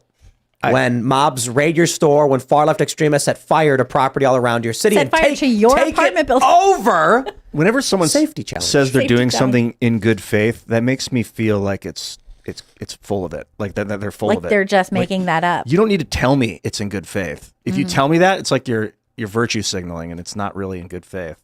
This is one of many stores that has been leaving Portland. Andy No, who's with Post Millennial, keeps reporting on this because he's been writing about this for years. What's going on with Antifa and the militants and like the horrible people who just want to destroy Portland. This one, we got this story from the Post This is what I was Millennial. thinking of. I just pulled this up on my phone. We're gonna Andy lay. and Katie worked on this. We got multi-layered Schadenfreude. A guy who said, quote, please smash all my windows if it will be a step toward change, has announced that he must shut down his tap room. Wait, do you see the quote where he says, we were successful in every way except financially? You moron. What is it? You damn fool. Is that in here? If you scroll down, it's in there. So this is a leftist Portland business whose owner advocated for the city's destruction, announced he's closing his tap room after suffering significant financial losses since that time. The owner of Reverend's Nat's Hard Cider on Southeast 35th Division Street, who identifies as he, him on social media, thanks Andy, Andy's always very good with pronouns, is permanently shuttering the doors to his tap room. The tap room's beverages are a former staple in the progressive city, now struggling with surging crime, homicides, and business closures following the Summer of Love. That's what Jenny Durkin called it, the mayor of Seattle at the time. The summer, yeah. She said the Summer of Love. That's right. What a moron. Where did he say that? We succeeded everywhere but financially? It's in there. I know because I reviewed the story. It's in there somewhere. Nope. What happened to it? It's a great quote if it's real. Oh, there it is. There it is. It Not is. He says, but we've done so financial. many things and made thousands of ciders. We were successful in every way but financial. There it is. Which is kind of Spreading important when you're a joy. business, I would assume, but I guess not for everybody. Well, it is apparently because he's closing his business. He has now failed to keep his business open. Dude, because he failed look, my guy. financially. Because Businesses fail. Businesses fail. Okay, I don't want to rag on someone. They please ran a business. smash all my windows if it will be a step toward change. This is what I'm he saying. said. I'm Right. not going to rag on someone because they went out of business. Right? Businesses fail all the time. Right. It's sad. People try, they don't make it. But my dude, you advocated for your business to fail. I'm proud of you, and I want to say I congratulate you on your success. Yes, change was made. Right? Indeed. Not at the cash register. Right, yes. I just wonder- if he said that smashing out his windows will make a step toward change, he got exactly what he wanted. So he was right. So he he wins. succeeded. Did he think Good people luck would paying like back the throw bank. a brick through his window and then come in and be like, "Thank you so much, I'll buy a beer," or like whatever he's selling? That's I what just- people always it's think. so like, ridiculous. That's what people always think. They always think like, "Oh, I'm on board with you, so you will spare me." And there have been a number of stories that we've reported on of like far leftists who have small businesses who advocate for BLM and Antifa, and then are surprised when, like, I think one woman got killed in a robbery, and her family was like, "No, but she wouldn't want anyone to go to prison for this." And it's like they literally killed the woman. Remember the comic from Shen where he was like, "My bike got stolen," but I imagine the guy who stole it is happier to have it than I am to lose it. So so total happiness it's increased. fine. It's like, dude, Ridiculous. that guy who stole your bike didn't think twice about it and hucked it for $20. He's not happy at all. He There was- doesn't care. He's maybe high now. There was this. Well, okay, so maybe he's happy. There was this NPR story from a while ago where they said some businesses in Portland or different cities would hang like Black Lives Matter stuff in hopes Seattle of not, would too during the Chaz right, thing. in hopes of like not being attacked or not losing their business, and it was not a guarantee. They were just needing to signal it, even if they didn't believe it. I mean, this guy is such a character. I wonder what he'll do next. I find it interesting because there's no end goal for him now, right? Like, you had a business, it got destroyed. So now if you thought your business was serving your community, it's gone. And also you don't have a way to make money. So why would you go to this length to try and appeal to a mob that doesn't care about you? I'm thinking about Nike still, and Nike at one point earlier this year offered to pay police themselves to protect their That's stores. right. That was in the story. And Portland was like, "Oh, you can't actually pay our police. We don't have enough of them. We don't have enough, and also you can't do that. We don't want you to. We defunded our police, and now not only do our police have less budget, but no one wants to be one." Because that was the way the defund the police movement was so successful, is no one wants to be a cop now. So there's a lot of resignations, and no one wants to join up. I want to read some of this from the story. One tweet said, is, quote, "Please know whose windows you're breaking. Such a bad take, though. I think there's a distinction to be made between removing statues and breaking windows at a museum. Or am I missing some perspective?" Ciderman says, "Just because you're doing a better job now than you've done in the past doesn't exclude you from a little bit of reckoning. Doesn't demand it either. But windows are windows. No, my friend, windows are a symbol of our security and safety and prosperity. Because before, you would have walls.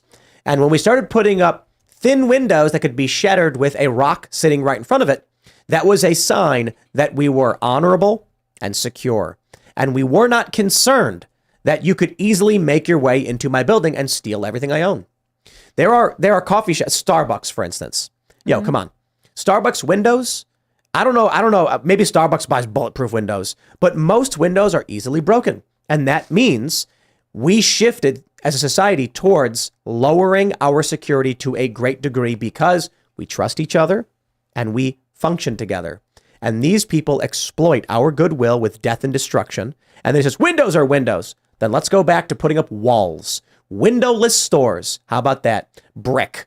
Not just that, but like with the little slits so that we can shoot out at them. Little panels for self-defense. Yeah, like they did with the castles. What are you those know, called? Murder holes? Parapets? Yeah, they're little Murder holes, parapets for yeah. the murder holes. Yeah, and that way But they can- only in self-defense and in extreme cases where you're under threat. If you vote for the Sure. right people. if you vote for the right. arrow slits, I think. Yeah, it's the just arrow slits. slits. That's what I was thinking of. This feels like when you like qualify with a mob and when you like justify mob tactics and violent mob tactics, it's like someone that's like, oh, like Grizzly Man. Did you ever see that movie where he's like, Yes. it's a bear, just don't worry about It's it. gonna be I know nice how to to love me." it. Right. It'll be different this time. And then the bear turns and eats him. Of course, the bear is And going to eat you. I didn't get too graphic about how he was Yes. devoured, but it wasn't face first. It was from the other direction. Oh, so That's- he was like alive That's being a- consumed? Yes, usually that's how bears and wolves do it. Eat That's you alive. crazy. Don't they go Why? for the soft bits first, like the eyes? They go for the butthole first. Oh, good gravy. What Is a that real? weird fetish. Wolves 100%. I imagine bears that get true? down. Yeah. I'm That's gonna what, look that's that what up. Rogan told me. Joe Rogan said that. And he isn't a wildlife expert. He knows we them must trust wolves. him. But like you can't, I mean, you trust dirty, divisive, untrustworthy, and violent mob tactics. I don't trust bears or wolves. Yeah, it'd be like trusting a wild animal kind of. Mobs ain't trustworthy. Shouldn't trust any wild No, animal. and they don't care. Like they don't That's what it care is. They don't about have your care. little middle class lifestyle where you want to advocate for Yeah. everybody to be. Wild predators try to eat the butthole first. Why? There's so much flavor. Soft, I guess. I guess it is. You right soft. into the colon where there's like partially digested food and stuff, Yikes. and then they go just all the way up. Yep. Could you? No, I That's can't. wild. I don't want to imagine that. Well, this guy's building is being. This guy's. he got eaten by the butthole no, by his business is being Sure devoured did. butthole first. Yeah. That's But to be correct. fair, he like took his pants off and bent over for them. He was like, "Yes, Wow. please." Yeah. Do you like my smell? I And he can't do put this like on TV. he This is put too like gross. some hot sauce on it. He too. was like, "No, it's good because Come and if get I offer to, you guys won't do this to me." I mean, this is salt. like the strangest part of virtue signal culture at all, which is like, if I virtue signal, if I tell you that I'm on your side enough, nothing bad will happen to me because I'm on the right side of history, and that's not the case at all. No. I hope a lesson is taken that if you diminish law enforcement in your area, that will slowly deplete the economic value of your area and then your business, if your business is it there. will slowly and then very quickly deplete the entire Yeah, area. sudden. And it's like nobody studied the French Revolution. No, you know, of like course not. doesn't everybody know like you can't control the mob? It doesn't matter how much you say they're on No. that you're on their side. Nope. Like, oh, we don't like the king either. Okay, well your head's going in the basket too. Yeah, Have exactly. fun with that. You would think that people would know that stuff, but they don't Right, pay they attention. don't I went to pay school in the attention. United States, and a lot of kids just didn't pay attention in class. Just didn't It at al- all. it And also in says- 2020, they were telling me I didn't know anything about history, but it's like you didn't pay attention to anything in history class. Like, I mean, I know you didn't, but no, they don't. I was there. I watched you Yes, just literally. become stupider and stupider. literally. Yeah. So, feline predators, lions, I love leopards, that you're cheetahs, really into this. they still. they don't eat the stomachs Going for the liver. because the stomachs contain vegetation they can't digest, so they discard it, Ah. and then they go through the gut. Mm-hmm. Yeah. But yeah, a lot of animals like wolves and vultures will go through the butt because they can pull out your guts. Ow. Yeah. Wow, that's They go for the fun. butt. Thanks for that one, Ian. Yeah, that was anytime. I relevant. feel like I did learn Very something relevant. tonight, though. I'm actually glad you told me that. I haven't seen Grizzly Man yet. Werner Herzog told Grizzly Man's mom not to watch it. Oh, Do you I know never, the story? Yeah, I know the story well, and that's why I've never seen the film. The guy and his girlfriend spent Yep. time with the woods with the bears, and then eventually, when the camera was on but the lens cap was covering it, you hear them both get devoured in real time, screaming, and him being like, "Help me!" Oh, God, it's awful. Oh yeah, the guy who was living with the bears, right? yeah, that's yeah. him. That's what Why would you girlfriend, go too. around living with bears? I mean, there's a reason that we live in little towns and the bears live over there in the woods. And when the bears come down the street, like a bear came down my street the other day, and I heard about it, and I was like, I'm glad I was in the house. Yeah. Yeah. They can have was, my trash. I'm staying over here in the house. We went to the Outer Banks, North Carolina, and there's an area where you can go to see alligators and turtles and bears. And it was really cool. We saw turtles that were like this big, like 30-year-old turtles. A snapper was probably 30 years old. But then we saw 2 black bears, and one of them was 20 feet from the road. People pulled their cars over and just got out and started taking pictures. They're like What professional nature photographers. And this black bear, massive, like, wow. Like, it's big. I've seen black bears, all over the place. This guy was massive. And he was chilling, walking real slow, and then stopped and just sat for about 10 feet from a line of cars and just watched them. I posted a picture and I was like, bear seems fake AF. Like, it seriously looked like a guy in a suit, like 2 guys in a suit. Like pretending. that zoo in China. Is that They did that right? for real? No, I don't know. I'm not going to accuse Everyone China of said anything. it was a real bear, though, the thing. Yeah. I remember going to Great Adventure Safari in New Jersey, and I was driving around with my mom, and I was little, and I was like, Mom, what are those kangaroos doing? And she was like, oh my God, look away. Trying to jump over each I got other. one for you. No, Bears well, used to walk through my yard Yeah, when that's what when they I were doing. like when I was in high school and stuff. And there was one like it was very weird because you would see the bear and it had cubs one year, and then the next year the cubs were slightly bigger.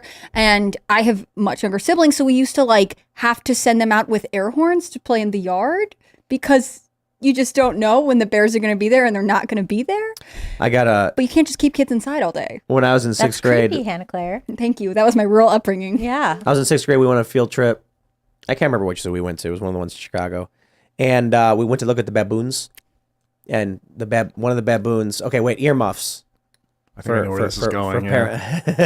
For parents. Earmuffs. Yeah, you don't want your kids to listen. I mean, it's not that gross. It's gross though, but I don't think it's that inappropriate. But anyway, one of the baboons is just sitting there, and we're all looking over the edge, and then the baboon shoves his fingers up his ass and pulls out, matter, and then looks at it, sniffs his hand, and then smears it on the ground. And all the kids are watching. My teacher freaks out. She's like, Dad, don't look. And it's like, we've seen it all. You can't, it's too late. She was like, if one of you does this in class, I will be so mad. Yeah, it was funny. Baboons are gross. Are the baboons with the rainbow butts? Yeah, the big butt. Wild looking. I don't like those guys. What's up with that? Yeah. You don't want to mess with them. They're just Why? too uncanny, Why Yeah. baboon rainbow butt? Have you seen the video where there was like during COVID, there's no tourists, so there's no food, and then someone threw like a Snickers bar, and then all of them like run and go for it. It's crazy.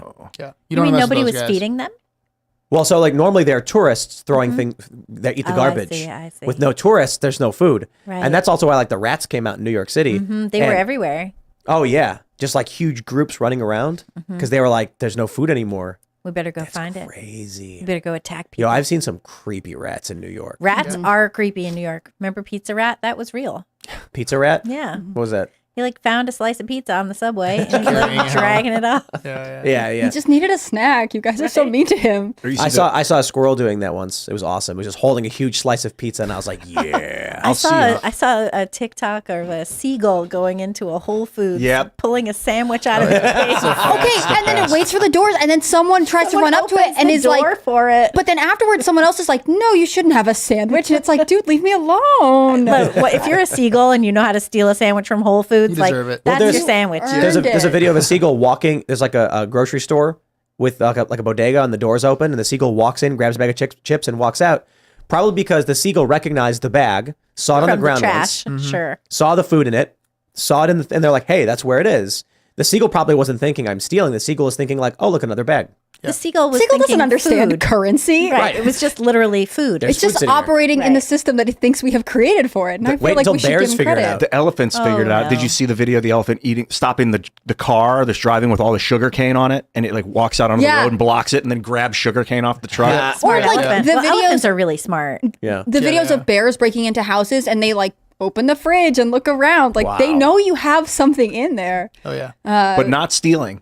You can't charge them. No, you can't arrest a bear. First off, the optics would be awful. One of the cruel realities of life is that you can't cuddle with a bear, right? Yeah. Because you look at him and you're like, it's like a gigantic dog, just fluffy, but it will kill you. Yeah, very easily. It's like it will eat your butt.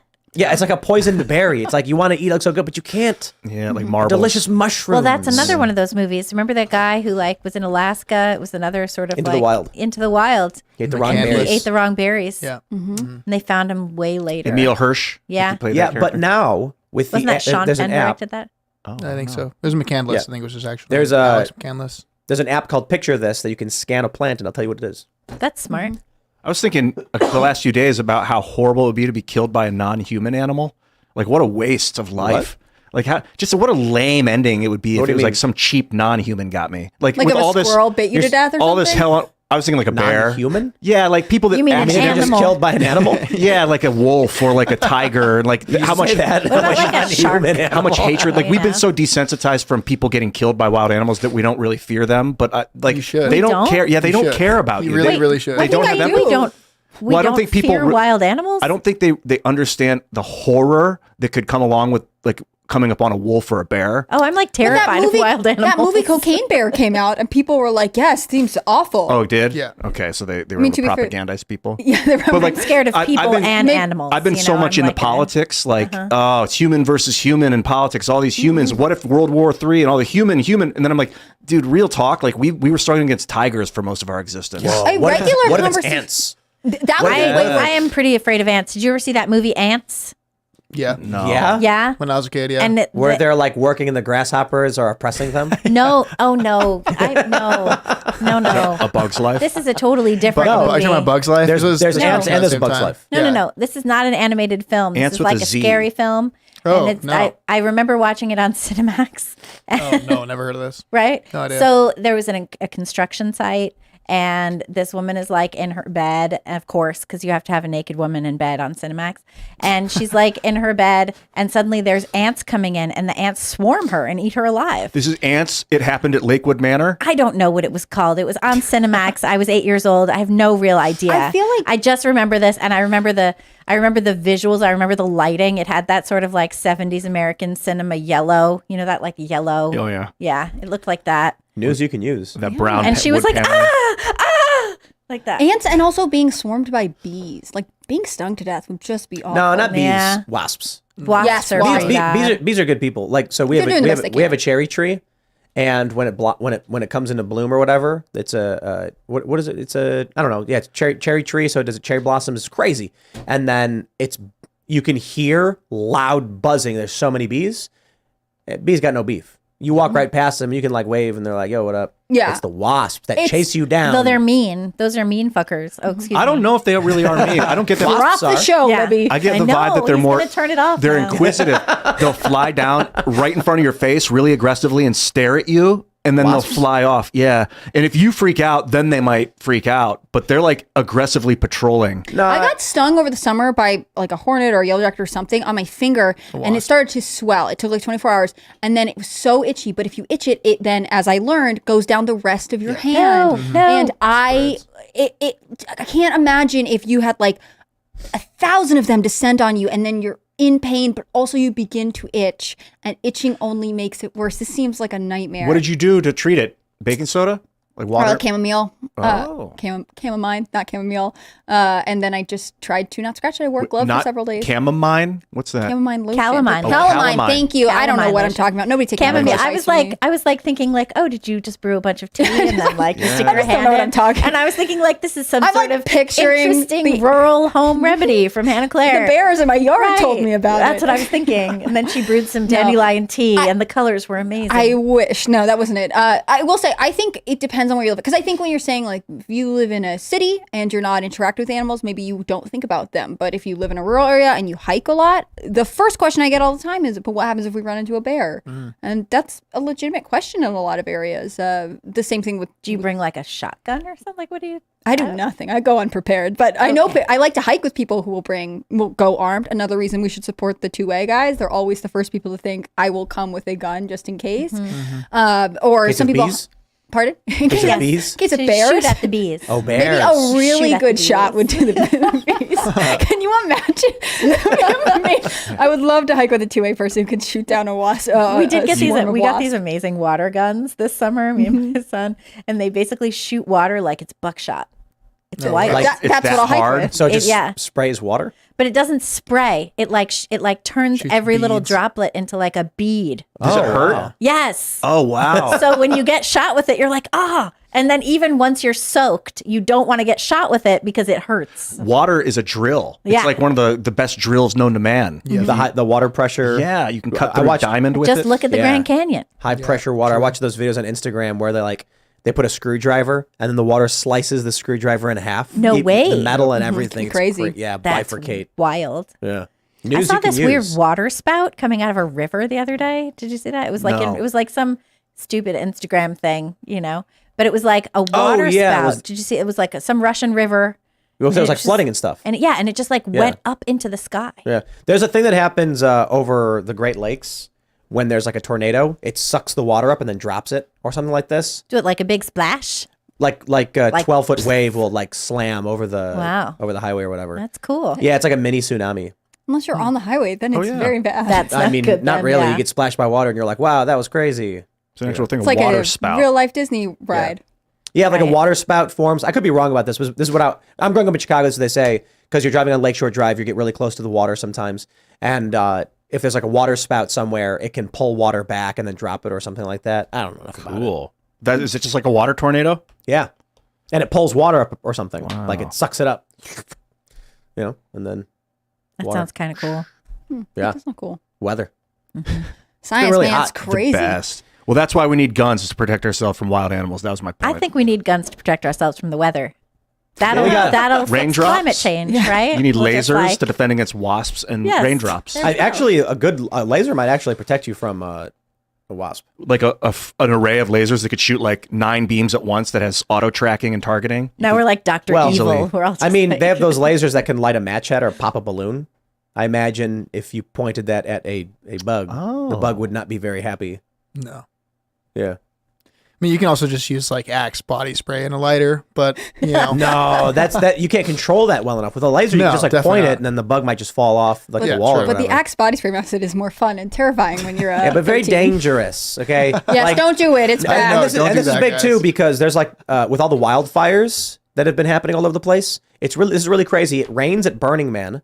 It was flooding in Vegas a couple times, and then out here we haven't gotten rain in a minute. It rained last night for like the first time in a while, we went through a couple weeks without any rain. We got hit on I think Friday. the- for and we 20 got minutes. told that it was really dry, and so there was a high risk of fires. That was scary. But now we're going to get That a is ton of scary. storms because of all the Right. hurricanes coming up. I think That's great. the storm at Burning Man, which no one predicted, is just God testing the pagans. I think that he's like, how much do you like this?" Testing? Dude, I think Yeah, a lot for of sure. people believe that. Like truly believe I it. fundamentally, I was talking about this with Liz Wheeler last week. I think that he's not happy with them, and he thinks, if you guys are going to put up, what was it, the Chapel of Babel at the beginning, we'll just see. They also put up like a big, praise Ukraine thing.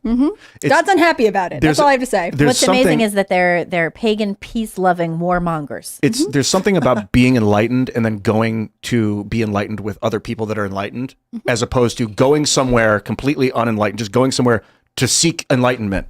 And I think a lot of people are going to Burning Man because they want to become enlightened, not because they are. I think they want to be able to say they went to for Burning sure. Man. They want to seem cool, but they are actually not interested. I mean, Burning Man has been douchey since the 90s. I don't want to speak like ubiquitously. There are probably some people there who are seeking enlightenment, or whatever else. But I think the majority of people are going. It is the Coachella of non-musical gatherings. I could see how God would smite that. People that like if- That's what I'm saying. I think he was unhappy. I don't think he's smiting it. I just think he's like, let's see how committed you are to this bit, team.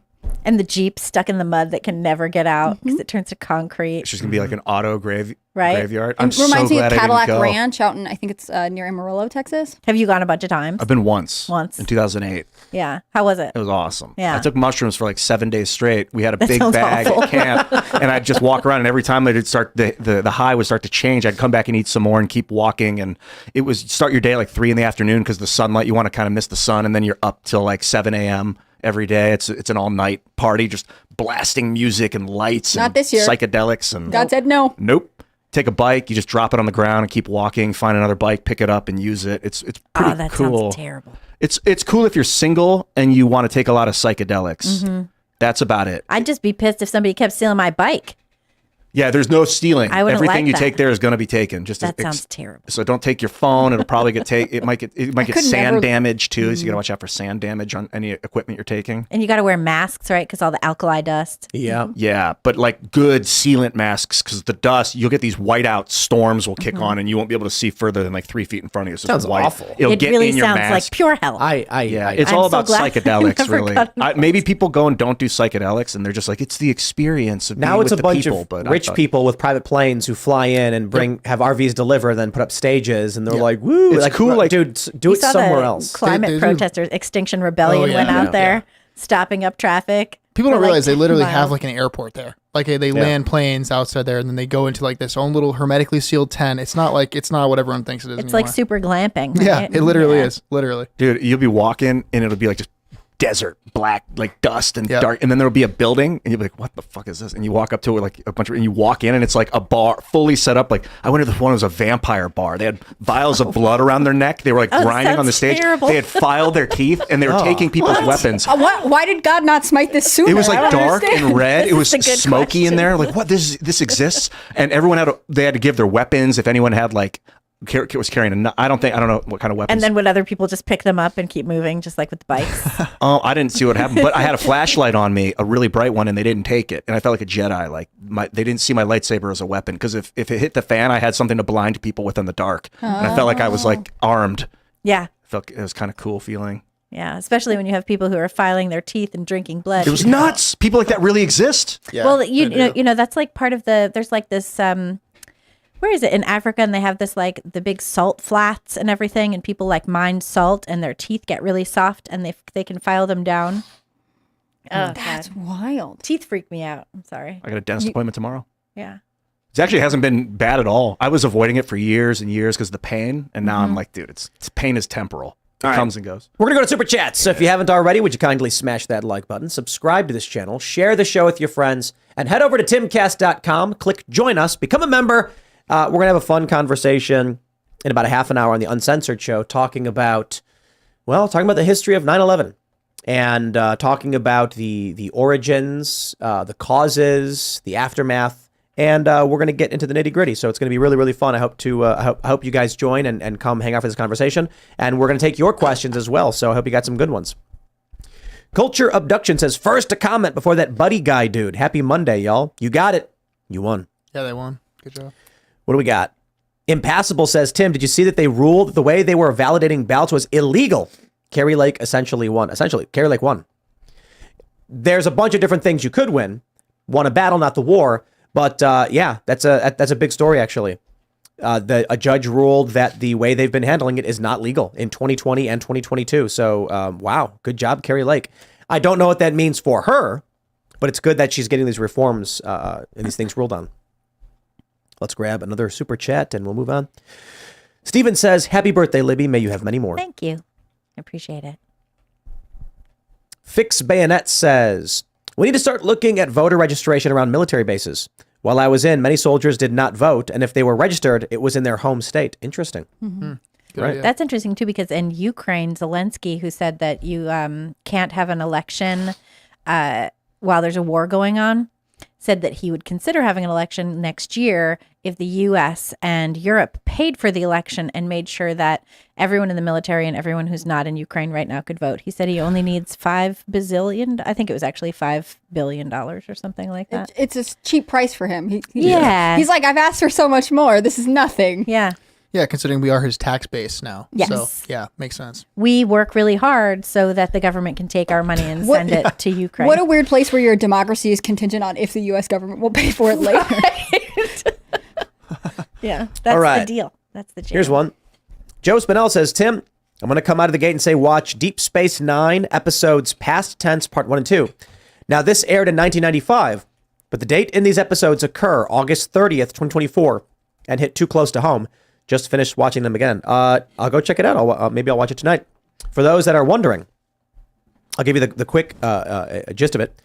So Commander Sisko, Dr. Bashir, and Jadzia Dax. Oh, these are good episodes. Yeah, they beam down to Earth, but accidentally materialize in 2024. They're found by police officers who believe them to be vagrants, get them off the streets, and escort them to a sanctuary district, a walled-off ghetto, to contain the poor, the sick, and the mentally disabled, and anyone else who can't support themselves. So they've arrived just before the Bells riots, a violent confrontation in the sanctuary district. I'll leave it there, but yeah, it took place nowish, apparently. Yeah, I will say Avery Brooks, I think, is one of the best captains, Captain Sisko.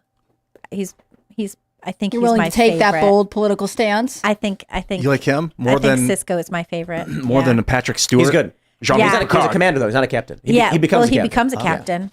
He becomes a captain. Sisko's good. Man, I like Picard a lot. I don't like Picard anymore. I do too. You don't? No. Really? Why? Because of where Patrick yeah. Stewart's gone later in life? Yeah, well, kind of because the way that the culture in Next Generation actually would be if you're not in Starfleet seems incredibly oppressive and authoritarian. And also the way that they are always expecting themselves to conform to other cultures and like wear the weird hats and whatever, but they always act like those other cultures are beneath them, you know? And that like, oh, we in Starfleet, we don't have any gods because we are perfect. We are perfect human beings. We don't need money. We don't need anything. We're just going to, exist in this way. I don't like it. I like the I used to timeline love where it the Trump gets most. elected and then Earth becomes the Terran Empire and goes to war and wipes everybody out. That sounds really fun. I actually skipped. That was. I'm half kidding, but I guess the second season of Picard was like they have to go back in time and stop Trump from getting elected or something like that. Really, I watched the third season after they finally good. got the band back together and went back out on tour. I'm glad they did First that. one was okay. Third one was good. I skipped the second one. I skipped the second too. because I think I could be wrong, but I think the general idea is not literally Trump, but like The Trump-esque character? yeah, Q shows up and he's like, look, Picard, I'm old now because I'm trying to look like you. And it's like, we get it, dude. You're John Delancey's an old guy. And then he's like, I'm going to change time and make it so that Trump won the election. And then like they live in an oppressive Nazi regime or something. Something like that. Yeah. And like Picard is like some kind of, I don't know, some warlord or something. I couldn't watch it. I just stopped. Not interested. I want to find out who owns it. Golden Fleece Game says, Governor of New Mexico committed a felony. Title 18, Section 242. She should be charged with 1 count per citizen who lives in the affected jurisdictions and anyone who travels through there. Agreed, but first she should be impeached, removed from office, and then criminally indicted. All right. Carrie K says, happy birthday, Libby. It's my birthday, too. Hey, happy birthday. I'm almost halfway to 100 now. Yay. Nice. Happy birthday. And someone mentioned Butters from South Park. His birthday is also September 11th. Nice. Yeah. So all good company. Yes. What a birthday party that would be. I mean, there are a lot of days that live in infamy, you know, but I mean, imagine being born on September 11th, 2001. Like, That'd be pretty, that'd But be rough. someone is, right? Right. But also you Lot of wouldn't people. care because your entire life would be after 9/11. You'd be like, You would care, though, because every year on your birthday for your whole life, people would be making it a big deal and you wouldn't have a normal Right. birthday. What if you were born in New York City on September 11th, 2001? That And would be crazy. And you can't have for a while, you don't have normal birthdays. I haven't had a normal birthday since then. Yeah. I had a normal birthday that year because my friend was my best friend. She wasn't around Tuesday night because she had to work. So we went out on Monday night and we had a really fun time. And that was my last normal birthday. Ever since then, I've been like, it's my birthday. We don't have to go for drinks. It's okay. Hey, we got a good one. Spartan Bacon says, Tim, since you mention us a lot, here is some money to celebrate Nebraska's constitutional carry taking effect last weekend. Wow. That is awesome. Glad to hear it, man. Yeah, Quantum Strange Quark says, Libby and Butters from South Park share a birthday. Wow, congratulations. That's funny. Morgan Estil says, I was at the protest in Albuquerque on Sunday in full armor with an AR. Oh, wow. How'd it go? There's another armed protest tomorrow in Albuquerque at Civic Plaza downtown, 10 a.m. to 6 p.m. local time. Spread the word, Tim. Well, you just did. So you spread the word. Thanks for your super chat. What do we have? Wrath of Paul says, if you allow the government to break the law during an emergency, they will create an emergency to break the law. As it goes. Yep. Oh, look at this. Savage Man says, it's my birthday too. Happy birthday, Libby. Hey, happy birthday, A lot of Savage birthdays Man. today. Apparently, a lot of people are born every day. It's true. It's a good Breaking year. news. Yeah, it's true. Yeah, there's like this interesting math thing about if there's like 25 people in a room, the likelihood you share a birthday is like 78% or something ridiculous number. Yeah, because it's really 1 in 365, so it's not really that, statistically incredible. Honestly, 1 in 365 is pretty small. But you'd think in order to share a birthday, you would need 700 and something people. Yeah, I forget what it is, what the actual number is, but yeah, still. You would need 2 people to have born on the same day. Mm-hmm. So if you had one person born on every day, you would need another group of people born on every single day. But then, well, actually, no, because then everyone would share a birthday. Yes. Yeah. Also, like the odds that you would have that 365 people would all have a different birthday is also like, that doesn't seem. Also, it's probably not Oddsful. random when people are impregnated and born. I bet there's some more circadian rhythm to it. I think there is a most common birthday. What's the most common birthday? I will look it up right now. I could be wrong. Especially now, I mean, so many people are going through scheduled C-sections now, and I doubt a doctor would schedule one on the weekend. So I think there must be gaps every couple years of weekends. Weekend They were gaps. like, yeah, just go home and cross your legs. Hopefully you're good. Apparently, if you have more than 23 people in a group, the odds are better than 50-50. Right, that's Two what it is. of them will have a birthday. Daisy says, welcome my son, Wyatt Middleton, born on September 11th, Hey. 2023. Pretty crazy birthday. Congratulations. Nice, It was an dude. emergency C-section. Mom and baby are doing great. That's so Yay. wonderful. Congratulations. Wow. This says September 16th is the most common birthday. Really? But So what happens 9 months before September? New Year's, I guess. That's right. That makes sense. Yep. So on New Year's, This other a one, lot of freaky. people. the other one is September has a lot of common birthdays, and that's probably why. Right.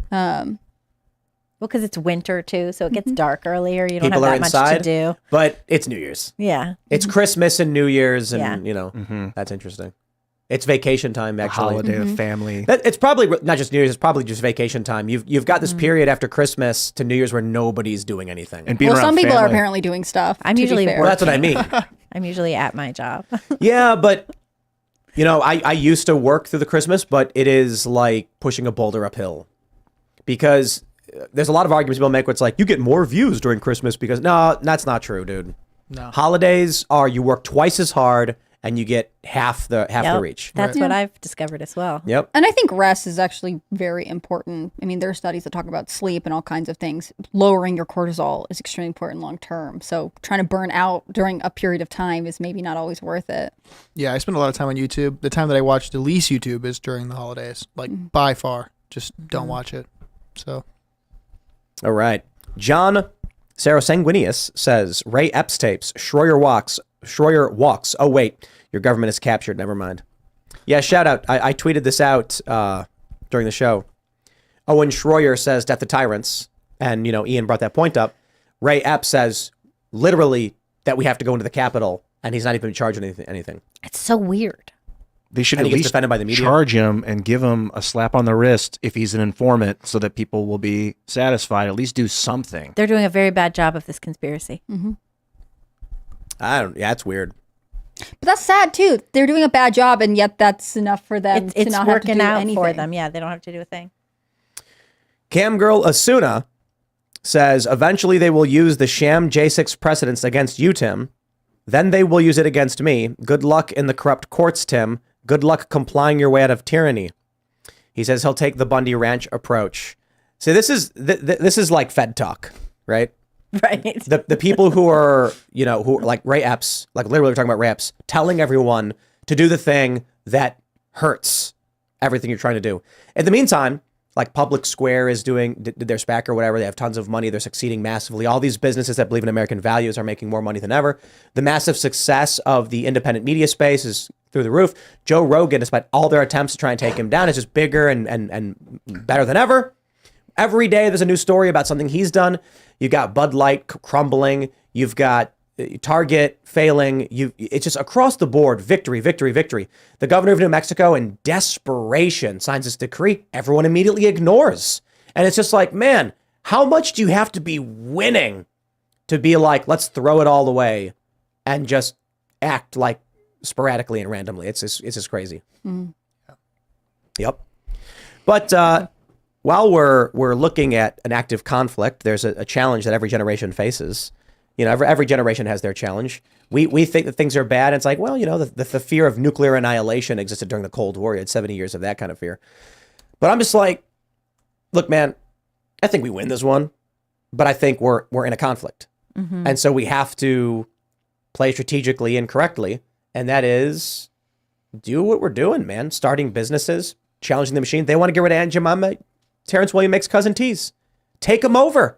Hollywood goes woke. The Daily Wire comes right on in. They if they want to walk away from these mountains where they're king on the throne or whatever, let them do it. Yeah, this writer's strike and actor's strike thing in Hollywood is not being effective at all. Like Times are changing. I keep forgetting that they're on strike. There's so much content out there to look at Has there been and any to headway? watch. No, and Drew Barrymore just said that she was going to bring her show back just without the writers. Yep. Oh, wow. Yeah, that'll be terrible. Yeah, I mean, It'll probably be the same, to be fair. No, that's what I the mean. same, Like, yeah. it's terrible either way. it's Like, yeah. her show coming she back is doesn't terrible. she doesn't need writers. Is she going to use AI to write? I don't know. I mean, she could probably write it herself. I mean, what's to write? yeah, seriously. Literally, what's to write? Like, just go on a little rant, have something to say, bring your guest on. Suddenly bing, all the bang, guests- bongo. All the guests will suddenly have like way less interesting stories. Or Just- maybe Well, and way you know more what she's interesting saying? stories. Well, the way that they're doing it is she's saying we'll have guests on, but we just won't promote their projects, so that we're still complying with the writer's strike. True. Which is going to be more interesting because no one wants to hear about people promoting their movies anyway. That's the boring part of the interview. Yeah, I think the writer's strike is probably going to backfire to a certain degree because I remember the writer's strike back in like 2007 or whatever. Was that when it was? I noticed. Yeah. We all Something noticed. like that. Heroes got ruined. I was all, yeah. we were all excited, like, wow, what a good show. And then season 2 happened with a writer's strike, and it was like, this show is awful now. It's Yeah, like it was really bad. 07, 08. November 5th is when it Yeah. started of 2007. And nobody's noticed the writer's strike now. It went for 4 months last Well, time. and even the late night hosts are like, we're going to do podcasts now. Since we can't do the show, we're going to do podcasts and we'll give any revenue to our writers who are on strike, but we're still going to go do work. Yeah. That So- won't last. But like their podcast is really bad Oh, I haven't listened to it because I'm It's- sure it's terrible. because these people don't actually have anything to say. So it's literally them being like, I'm me and you're you. Are you you? I'm me and you're you. Wow. Jimmy Kimmel, Stephen Colbert. Hey, what about you, Jimmy Fallon? Jimmy Fallon. And it's like, that's all they're doing. And you get to watch the tone, listen to their tone, and like how annoyed the alpha. It's like you can see the alpha, the dynamics of who's the alpha. Really? It's Stephen Colbert is supposed to be like the leader, and the other guys can't stand him, or you can sense the annoyance. And to be honest, I just saw one clip, and Seth Meyers was extremely disgusted with what he had to say and do. He did not look like he wanted to be there. But like, it's funny to watch their emotional dynamics change when they're trying to because they're all used to being the alpha. Yeah, I'm gonna say if you were the host of a late night show and now we have multiple hosts of a late night show being hosted by a host With nothing to doesn't talk seem about. work. With But nothing to do. I mean, but I do think Dave Letterman and Johnny Carson would be funny, and throw in Conan. That would have been a funny podcast. Those guys the other thing earned is- those on merit. These new guys. Those got guys it. were funny.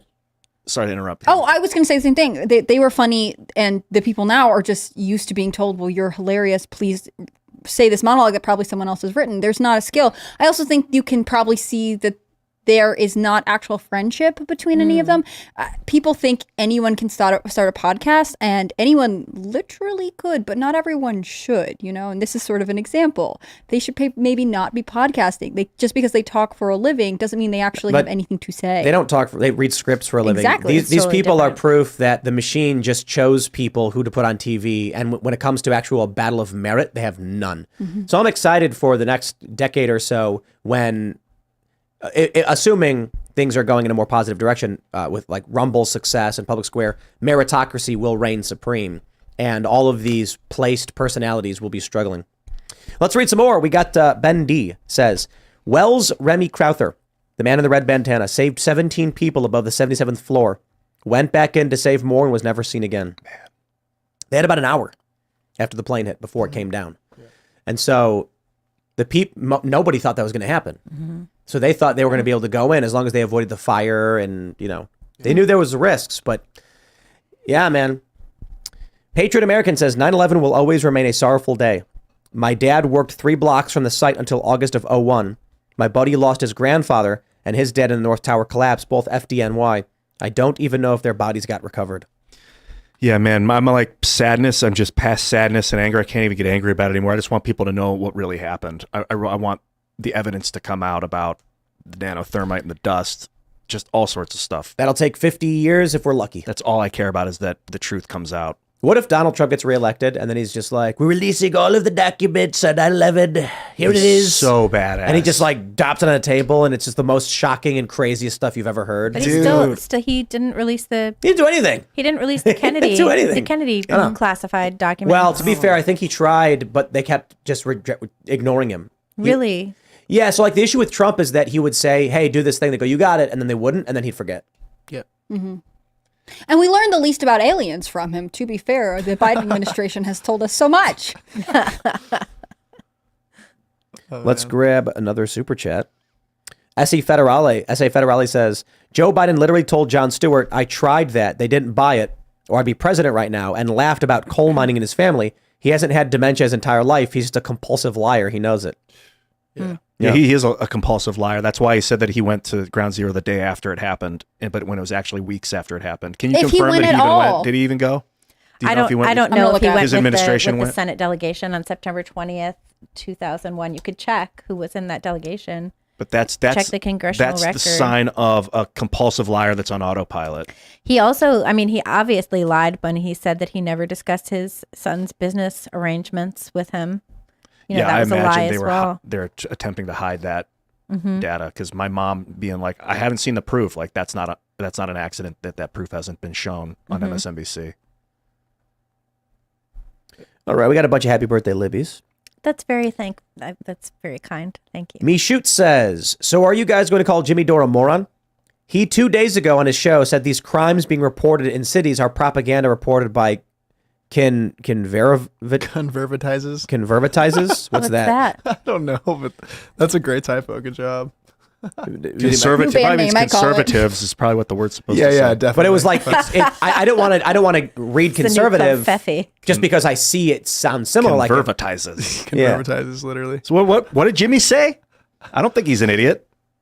Well, he can be wrong. I like Jimmy. He's a smart guy, but we all get things wrong. That's fine. If I don't know what he said. If he got something wrong, I'll just be like, oh, hey, Jimmy, I think you're wrong about that. And he'll say, well, I disagree. I'll be like, okay. He'll be like, okay. And then we'll move on because Jimmy's a good dude. Yeah, being You know what I mean? stupid, Like- being ignorant, and being wrong are all different things. Yeah. But they're all allowed. Being a liar is not allowed. Yes. Yeah, and being a liar is Well, also being a liar is different. allowed, but we don't like it. But Put it that way. like when someone's You can wrong lie. and then they're called stupid, or when someone doesn't know information and they're called wrong, it's an it's like no, opinion. they're all very different things. It's or he's got an opinion on it. Whatever. What he says, the show is just propaganda. Whatever. These smash and grabs I'm hearing are happening everywhere on the East Coast, even at this point. Everywhere. Well, I feel like these are probably interstate criminal organizations going around doing this. It's not just like you and 5 friends being like, let's do this thing. Yeah, It's got to kind be of. pretty organized, like a, Oliver Twist Fagin kind of thing. Mm-hmm. I mean, it's as simple as just getting a bunch of people on social media and just saying, hey, we're all going to go do this time. Talk on Yep. Signal, Telegram, whatever, Right. and then everyone does it. Right. Everyone Mike- get a ride. Yep. Michael Beacon says, thanks, crew. Now I'm going to second guess my husky sniffing anuses. Oh, yeah, that's why. That's what it's all about, man. Yuck. What'd you eat for dinner? Rick Higby says, I was named after Rick Rescorla, born 9/21/01. Wow. That's a good name, man. It's an honor. Oh, cool. Yeah. That story is incredible, man. I see stories like that, and I'm just thinking, like, how do we not have a generation of people who are raised on that story, Yeah. who want to be like that? That's crazy to me. That there are communists out there. Ugh. Communists are like the antithesis of that dude. Yeah. Yeah.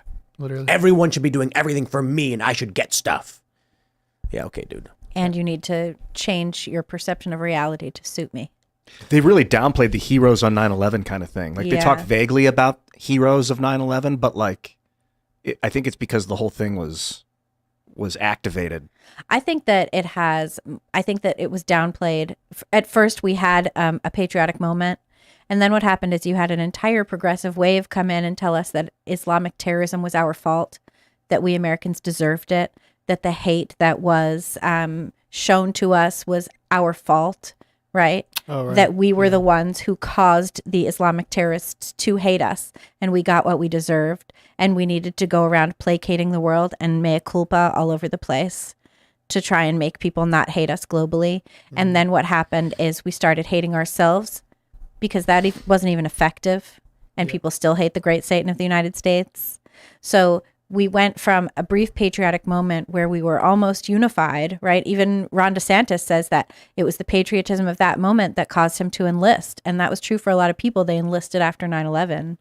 But then once you had the next great wave come in, and it was politically incorrect to say that the people who, turned our civilian planes into bombs hated us and were Islamic, right? You couldn't say that anymore. And then there was this whole thing about like, if you say that they're Islamic terrorists, what you're doing is being racist against Muslims in the United States. And it all got twisted around into this huge amount of self-hatred, where now we are a self-hating nation that denies ourselves any joy in patriotism.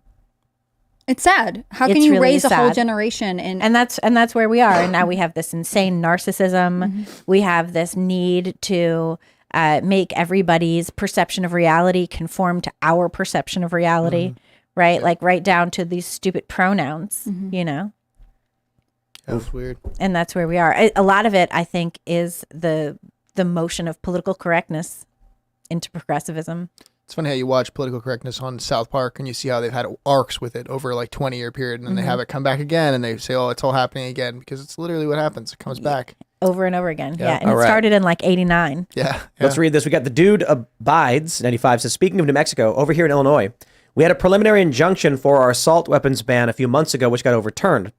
Thousands bought arms during it, and the governors say they will not be grandfathered in. People will be criminals on October 1st. What? Yep. They keep trying. Dude.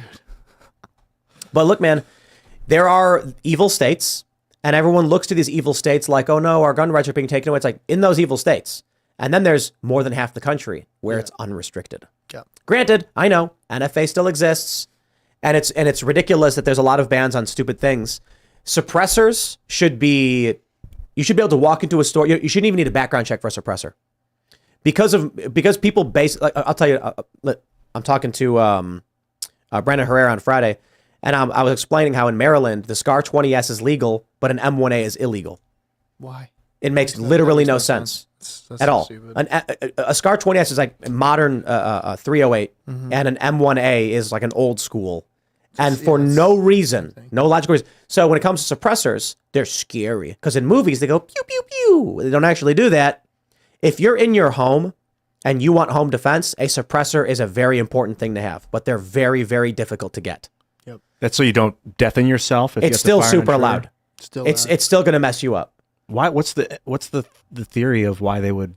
Some politician saw a movie where a guy goes, doo, doo. Oh, and they're And like, they're no, like, people, we can't let people be oh. assassins. That's too dangerous. But they But it literally, doesn't really do that. no. not even close. It's still Not- still wicked loud. Wicked loud.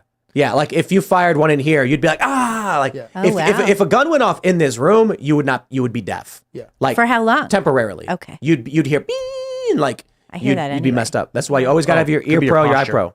Yeah. But or from going to rock concerts too much, huh?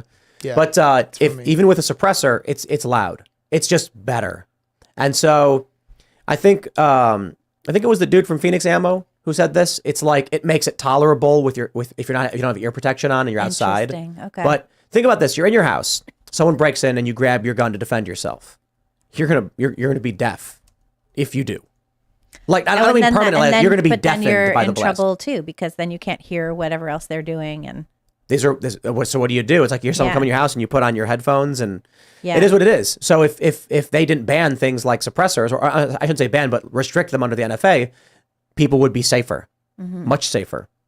Stupid rules. Anyway, my friends, if you haven't already, would you smash that like button, subscribe to this channel, share the show with your friends, tell them all about it, because it really does help. I meet so many people every day who shout, who say like, they love the show and everything, and share it with your friends, because that's the marketing play these days. Is the merit there? Is the show good?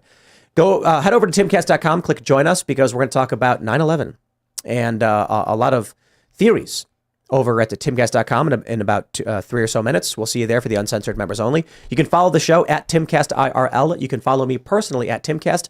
Libby, do you want to shout anything out? yeah, I want to shout out thepostmillennial.com. We're doing a lot of great work there. We have some amazing writers, reporters, and editors, and I'd love for you to check out what we're doing. Also, humanevents.com. We've been putting out some really incredible op-eds and stories, and you should come check that out. And also, I want to invite you to be members at thepostmillennial.com/subscribe. That would be great. You can help out independent media and journalism, and Andy No and Katie and Beth and everybody else who's doing this great work. So I'd love to see you there. And also, I hope to see you in Miami on Yes. October 6th, because that's going to be killer. Yeah, it's going to be super awesome. It's Yeah. going to be just like a super cool thing. Everyone's going to be hanging out. When we did the event in New York, we were walking around and stuff. So I hope, people come hang out. I don't know how, Matt Gaetz, Patrick Pat David, and Donald Trump Jr. might be a little bit more secure. It's up to them. But I think it's like everything's just, we'll be hanging out. It'll be fun. And I think meeting like-minded people, right? Like if you're coming to a Timcast event, you probably share views with other people in the audience. You should go so you can build a community And amongst yourselves. We are doing a 3 p.m. elite members private event, like lunch or something. Nice. Yeah. It's like I have no time to eat during the day, so like this is when I get to eat food. So I'm like, oh, we'll do a thing. We'll have food, and then I'll get to eat, and then we get to hang out with all the elite members. Make so sure you get someone to get you some food so that you don't end up talking to people the whole time and still don't eat. well, we'll be like hors d'oeuvres or something. I'll figure it out. But yeah, elite members sign up at timcast.com at the $100 a month level or higher. And as a member at any level, you get access to the Discord, where there's a pre-show and after-show every night on the server. It's really, really cool. Shout out to all the people on the Discord who are running that. But anyway, we should get to it. Yeah. And I hope all the Discord members who hang out and talk to each other come to Miami and meet each other in person. I'm Hannah Claire Brimlow. I'm a writer for Timcast.com. I'll also be in Miami, and I hope to see you guys all there. You should follow at Timcast News on Twitter or X or whatever, and Instagram. It's the best. Like Libby, it's independent media. We really love Post Millennial's work, and we hope you support our journalists too. If you want to follow me personally, I'm on X at hannahclaire.b at HC Brimlow, and on Instagram at hannahclaire.b. Thank you guys so much. It's so fun to be here with all of you. Yes. I forgot my Twitter. Your Twitter is at Libby Emmons. Thank you. Follow Libby Thank you, on Ian. Twitter at Libby Emmons. You're welcome. you. I appreciate it. And hit me up. I'll see you guys at the Florida event. It's going to be hot. Get your tickets at timcast.com. There's a banner up top that you can click on, the Miami, Florida, October 6th event. Get your tickets there. I'm happy to be here. Thank you so much for coming. Have a nice evening. See you later. Yep, Miami is going to be cool. I've been there. It's going to be sweet. I hope you guys actually do come and join us. My name is @Serge.com. I want to shout out Kellen for last week for helping me while I was ill and dying. I really appreciate that, dude. Anyways, let's get to this after show and talk about 9/11 because it's changed my life. That's for sure. We will see you all over at timcast.com in a couple minutes. Thanks for hanging out.